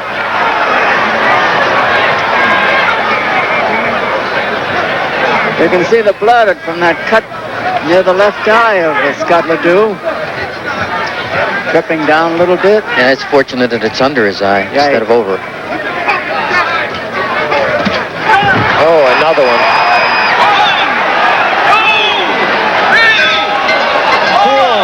Bell is sounded, but he's not up yet. 7, 8. You all right, baby? Come on. Huh? I don't think Scott didn't hear the bell. He's hurt. The referee, neither did anybody else. Scott Ledoux was down right at the bell. Scott Ledoux. Check him out, doctor. He's leaning back. He just has no power in his legs. There he goes. He went down from This bout goes on. It can't go on very long, Dave. No, you're right. But he's so capable of taking punishment. Here's the replay. Here's the right hand. There he goes. Right down again. Scott Ledoux will be marked up pretty badly before this is over. The referee told him if he goes down again, he's stopping it. So, a good idea. I'm glad they've got a good experienced referee in there. Oh, yes. Scott Ledoux doesn't have much wing in his legs anymore. His legs are still wobbly right now. They're just weak. He's very weak. His chin isn't as strong as it used to be. His manager just asked him if he wanted to finish it off now and quit, and he said no. No, Scott Ledoux will never give up. He'll never give up. He's got more courage and guts than I know that happen to a lot of people. We're coming up to round 4. It's scheduled for 12. Come on. Round 4 it is. The question is, how long can it last? There it is. Once again, I think this is all. Yep. Zach has called the fight off. Zach Clayton has stopped the fight. Good, smart move. He's had it. That was the best punch He's going to complain. Right hand. Ledoux is protesting, but forget it. His life may have been saved. Listen to me, baby. Listen to me. I don't want you to get hurt. You can hear the referee. I don't want you to get hurt. You're busting all open, baby. I'm on your side. I know you got too damn much heart. You got too damn much heart. Come on, get in. Your fight's over. Come on. I know it. Come on, baby. Come on. Come on, baby. You know, that's one of the most interesting scenes I've ever seen in a fight ring, with a referee talking to a fighter that way, and very nicely. It's very well done. I like it very much. Very well done. Ladies and gentlemen, the winner in 10 seconds of the 4th round by technical knockout, Greg Hayes.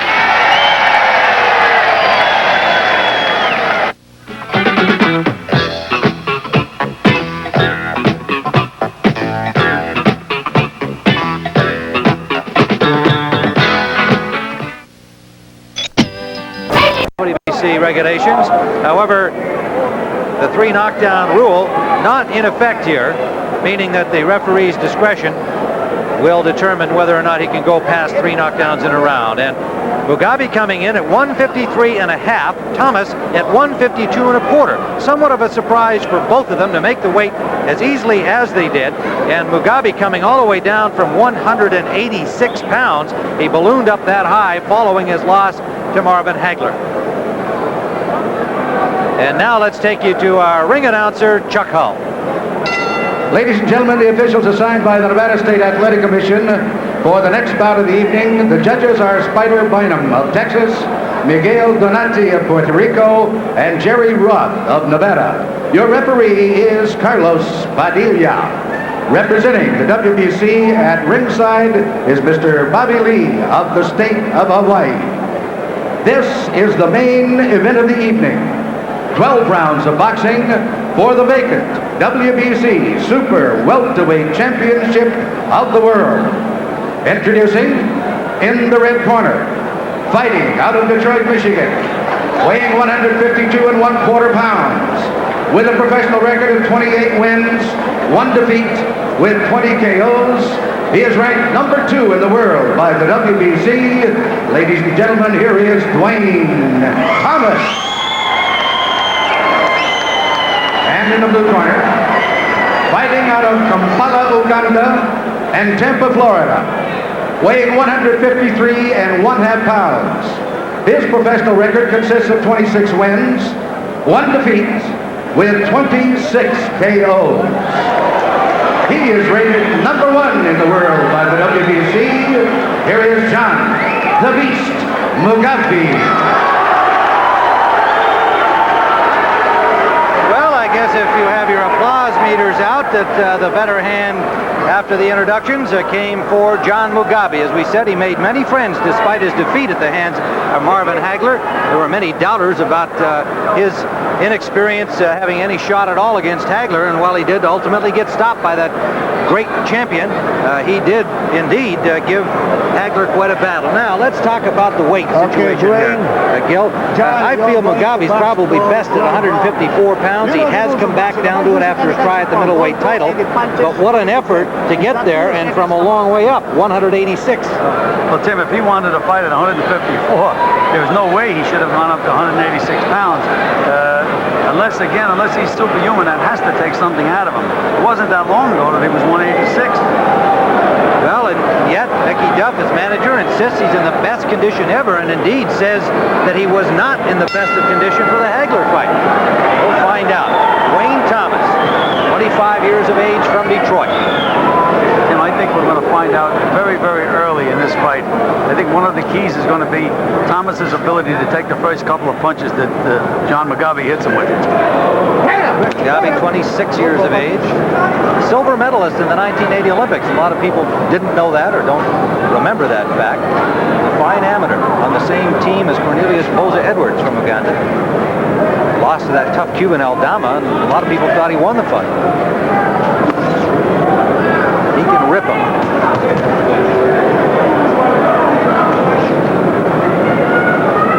Again, when he misses, it's going to be up to Duane Thomas to nail him with a counterpunch to gain the Mugabi's respect. Otherwise, Mugabi will win all night. You have to watch Duane Thomas. When he blocks or when he slips, let's see if he counters.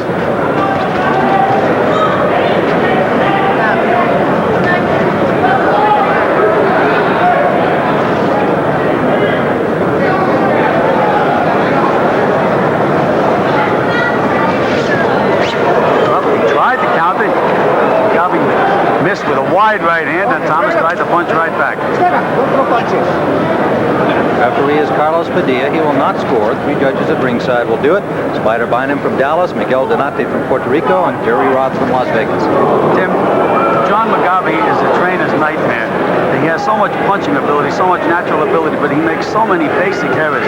When he jabs, he drops his right hand down his rear end. When he hooks, he does it. When he throws the right hand, he drops his left hand. He is wide open to counter punches, and I'm sure that any good trainer is certainly aware of that. Well, speaking of trainers, he has a new one. Now, Jimmy Williams, replacing George Francis, who returned to England, and Jimmy Williams goes back a little ways in the boxing wars. Well, Tim, again, he had 26 straight knockouts. He lost one fight, and he changed trainers. I don't think that's such a good idea.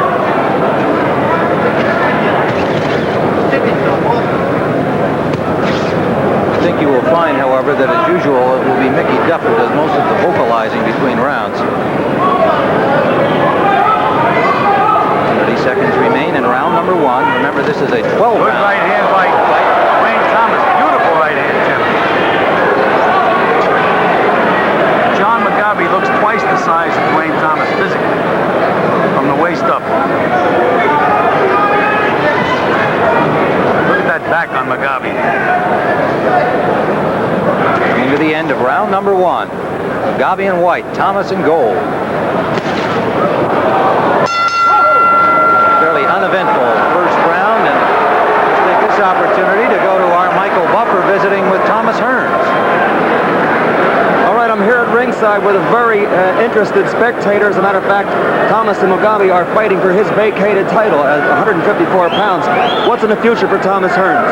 Well, as of right now, we are getting ready to go to the light heavyweight division, which we have a fight coming up February the 7th against Dennis Andrews, light heavyweight champion. Well, you heard it right here. Up to the light heavyweight division, past the middleweights for Thomas the Hitman Hearns from Detroit. All right, Michael, and it'll be interesting. Everything Tommy does in boxing has been interesting. He's had a tremendously colorful career. He'll always be remembered, unfortunately, for his 2 losses because they were dramatic fights. They were dramatic events against Sugar Ray Leonard and against Marvin Hagler. His dream, 4 world titles. He's had 2. He's going up to light heavyweight, and then we'll hope to get back against Hagler at middleweight. This is round 2, scheduled for 12. 154 pounds the limit here. John Mugabi in white. He's rated number 1 in the world, and number 2 ranked Duane Thomas from Detroit.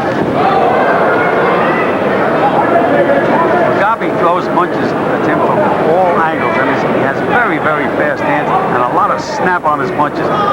He looks like he's off balance at times. You don't think he can hurt you with a punch, but he can knock you cold with it.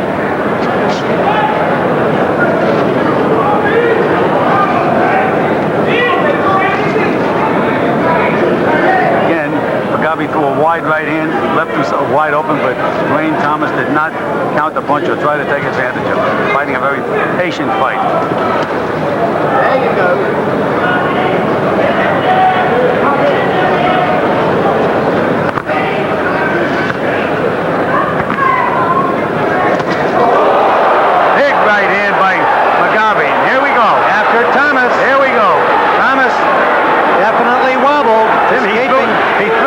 Tim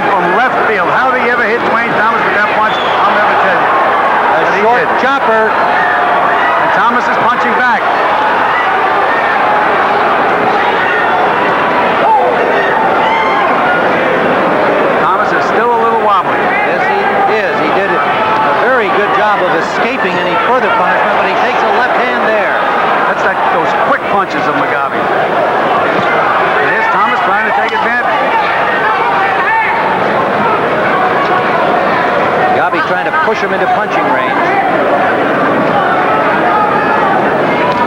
There's that looping right hand. Duane Thomas said he was going to fight with his chest, his forehead on Mugabi's chest. Up to this point, he's fighting right within Mugabi's punching range. Low blow warning given to Mugabi from Carlos Padilla under a minute to go. Round 2. Thomas with 20 knockouts in his 28 victories. Mugabi 26 and 26.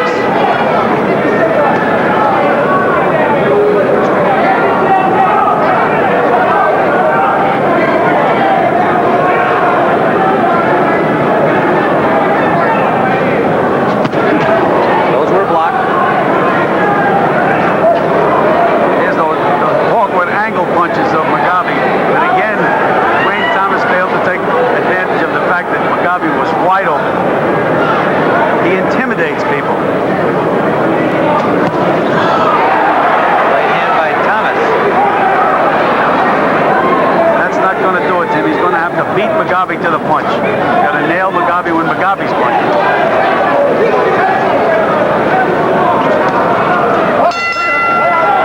Well, that's the end of round number 2. It's some extracurricular activity. And Carlos Padilla talking to both fighters, having them touch gloves and calm down. Well, the best punch of the fight landed by John Mugabi in round 2. Let's take a look at it. You'll watch Thomas escape after he took the shot. Let's see how he manages. Look at that wide right hand, Tim. He threw it from down around his rear end and it landed. That's unbelievable. There's Duane Thomas, and he has felt the sting of the beast. Well, that may be good, Jim. Sometimes, you know, if you feel the other guy's punching power and you're still there, a lot of times it can give you a lot of confidence and take some of the confidence away from the other guy.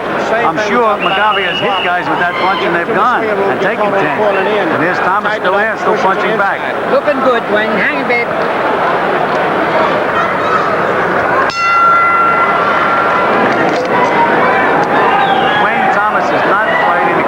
Up to this time that he trained for in the gym. In the gym, he was going to stay inside, go short punches, beat Mugabi to the punch. Oh, left right on the point of the chin. Good left hook by Mugabi. But Thomas is staying right out where Mugabi wants him. That cut the lip of Thomas. You can see his tongue working that over, and like Jimmy Paul, his partner from the trunk, the kind of thing that could be a distraction. There's an example of intimidation. Mugabi just stumbled in, was wide open, and Thomas still did not throw a punch. He's being intimidated by Mugabi. There's a solid left. Down goes Mugabi. A left right to the throat. And this might be over. It was a left to the throat. Well, Tim, we mentioned sometimes when a fighter takes a beating, he's never the same. Here we have another upset on Showtime. Duane Thomas. Spectacular shot. I believe it caught him in the throat. Hopefully we'll get another look at that. Well, and Mickey Dump is complaining about a thumb. He says it's a thumb. Well, I don't think that there was a thumb. It may be that he got poked in the eye with the following blow. He is holding his eye. There's Duane Thomas's fiance. Got to be thrilled about this world championship as he reclaimed the world title for the Cross. Jimmy Paul lost his title earlier tonight, and Dr. Romeo in examining John Mugabi now. We will try and determine whether he got poked in the eye, but hopefully the replays will show those initial punches. I believe the first big left hit him in the throat. I don't know. Mickey Dump was complaining that John Mugabi got thumped in the eye. They had a big problem at the rules meeting. They were going to use. There's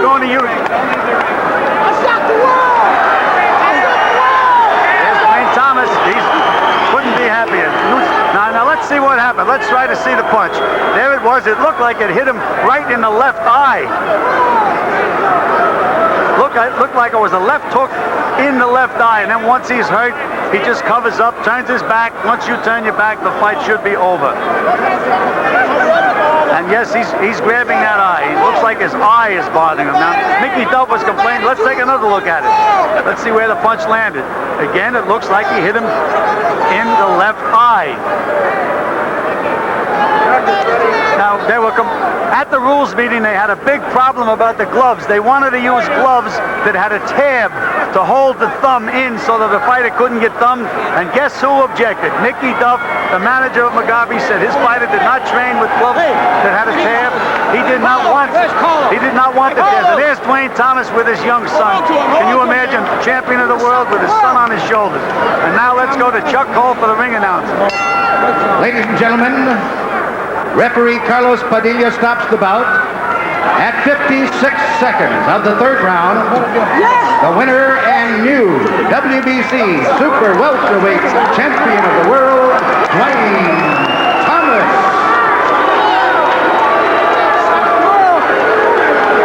Duane, turn this way. That's enough. There goes a little Thomas. Here's the big guy right here. He's now champion of the world. Duane, first of all, did you know where that punch landed? Yes, I did. I'm a shot puncher, as you've seen in the past.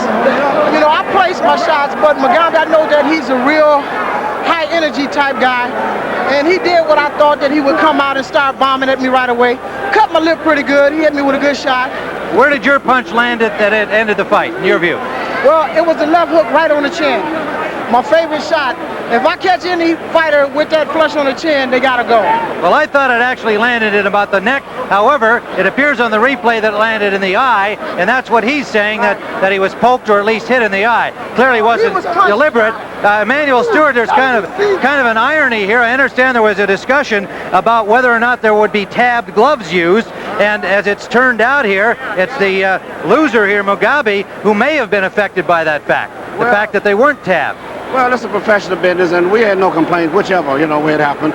And just as well it happened the other way, it could have been split. But I think that Duane won the fight fair and square. The punch that he'd worked on so much was to catch Mugabi with a left hook when he starts his wide punches, and that was his whole strategy, and it worked. And he got your attention with one shot, Duane, but you expected that. Did you feel after that you took the punch that, hey, I can handle it? Well, I knew coming in that I could take his punch because there's no one that punches to me as accurate as Thomas Hearns, and me and Thomas Hearns has had plenty wars, in the gym quite often, and Thomas is a great fighter. That's quite a test. All right, let's see if we can get John over here. Excuse me, Duane.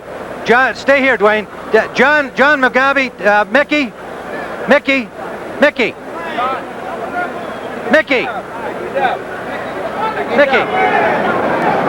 Well, John Mugabi is still being attended to. Yeah. Mickey, can we ask you, he's holding his left eye, obviously. He did get hit. See out of his left eye at all, even now. All right. He's going straight to hospital. That was a blatant thumb, and if you could get a close-up, you would see that the eye, there's a swelling all the way around it, typical of when somebody has been thumbed. There's no two ways about it. Well, we're looking at it right now. There it is, look. All right, now wait a minute, Mickey. You were saying it's a blatant thumb. In other words, that Thomas actually aimed that punch, hoping to catch him with a thumb? I am not saying... What do you mean? No, I am not saying it was intentional. But the end product was it was a blatant thumb. It was an obvious okay, not intentional. All right. I'm not saying it was okay, all right. Let's see it again. I was on the other side of the ring. I can't tell we're going to show it to you now, whether it was intentional or not. Now, the point is that your fighter couldn't continue. He's already been, by that time, he's already been thumbed. Forget that. He's already been thumbed by then. All right, we're going to bring it back, show the other one. That second punch is the one that hit him in the neck, which is the one that I thought did the damage. No. There it was. There's a thumb. That was a thumb. And look, he's pulled away. It's already happened. That's right. Yeah. No question about that. It's already happened. But it was an accident. Now, there was no way he could continue, I gather. I mean, he turned away because he couldn't see. The referee could have turned him round. Well, but could he have continued? The fight hasn't finished 3 rounds. He could have called it no contest. All right. Mickey Duff, with his explanation of what should have happened. John Mugabi obviously tremendously disappointed, and Mickey suggesting that under the rules it could have been called a no contest. Now let's bring Duane Ford in here, and Duane, perhaps you can comment on, as a member of the Nevada Commission here, comment on the rule that Mickey cited here. Does he have a case at all in this respect? I didn't hear what Mickey said. Mickey said that it could have been called no contest because it was a thumb in the eye and the fighter couldn't continue. Well, the only thing we know is I talked to Carlos. Carlos said he turned his back and quit. Now, if he got hit in the eye, all he had to do is go down on one knee and take the count and point to the eye. But he turned his back and quit. Yeah. We don't have a standing 8 count. The WBC doesn't have a standing 8 count, nor is there... Wait, Excuse me, wrong. Mickey. He did not. He got hit again when he turned his back. Okay, Mickey. He'd already been thumbed. You saw that. Yes, I did. He'd but already been thumbed. Yes, and he then did. Got hit but and turned his however, I'm not sure there. Let's see it one more time, and let's get Carlos Padilla over here. Carlos still here? Jimmy. Yeah, go ahead, Duane. Well, what we're doing is Carlos is busy with the commission right now. Okay. We're going to make him available to the press. Okay, fine. All right, here it is one more time. We'll watch it here together with Duane Ford and Mickey Duff again one time. There's the first punch, and he's already now been hurt, and he's turning away, and Duane Thomas lands another one. The interesting thing, Jimmy, is... this point is where he turned away as Thomas went after him, and Carlos Padilla obviously suggesting, feeling that he was surrendering. We don't have a standing 8. We don't have a standing 8, and he's not defending himself. The interesting thing is this, is that Mr. Duff had the choice of using web gloves or open, and he chose to throw the web away. Yes, we did. If it would have been webs, perhaps he wouldn't hit the eye. We made that point. We did make that point earlier about the fact that there was a discussion about the gloves. That's just an irony, however.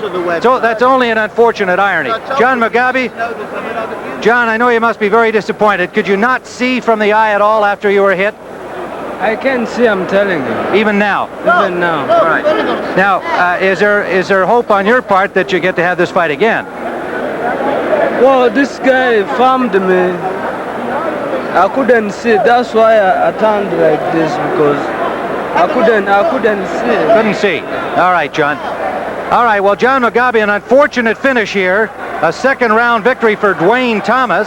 We have a new WBC Super Welterweight champion. The vacant title goes to Duane Thomas under, unfortunately, controversial circumstances due to the fact that it's quite apparent John Mugabi was hit in the eye. That is why he did not continue. Duane Ford from the Nevada Commission and the WBC explaining that Carlos Padilla, as far as he was concerned, Mugabi refused to continue the fight. Therefore, Duane Thomas is the victor. The fight was stopped on those grounds. Mickey Duff's contention, the manager, feeling that the fight should have been called.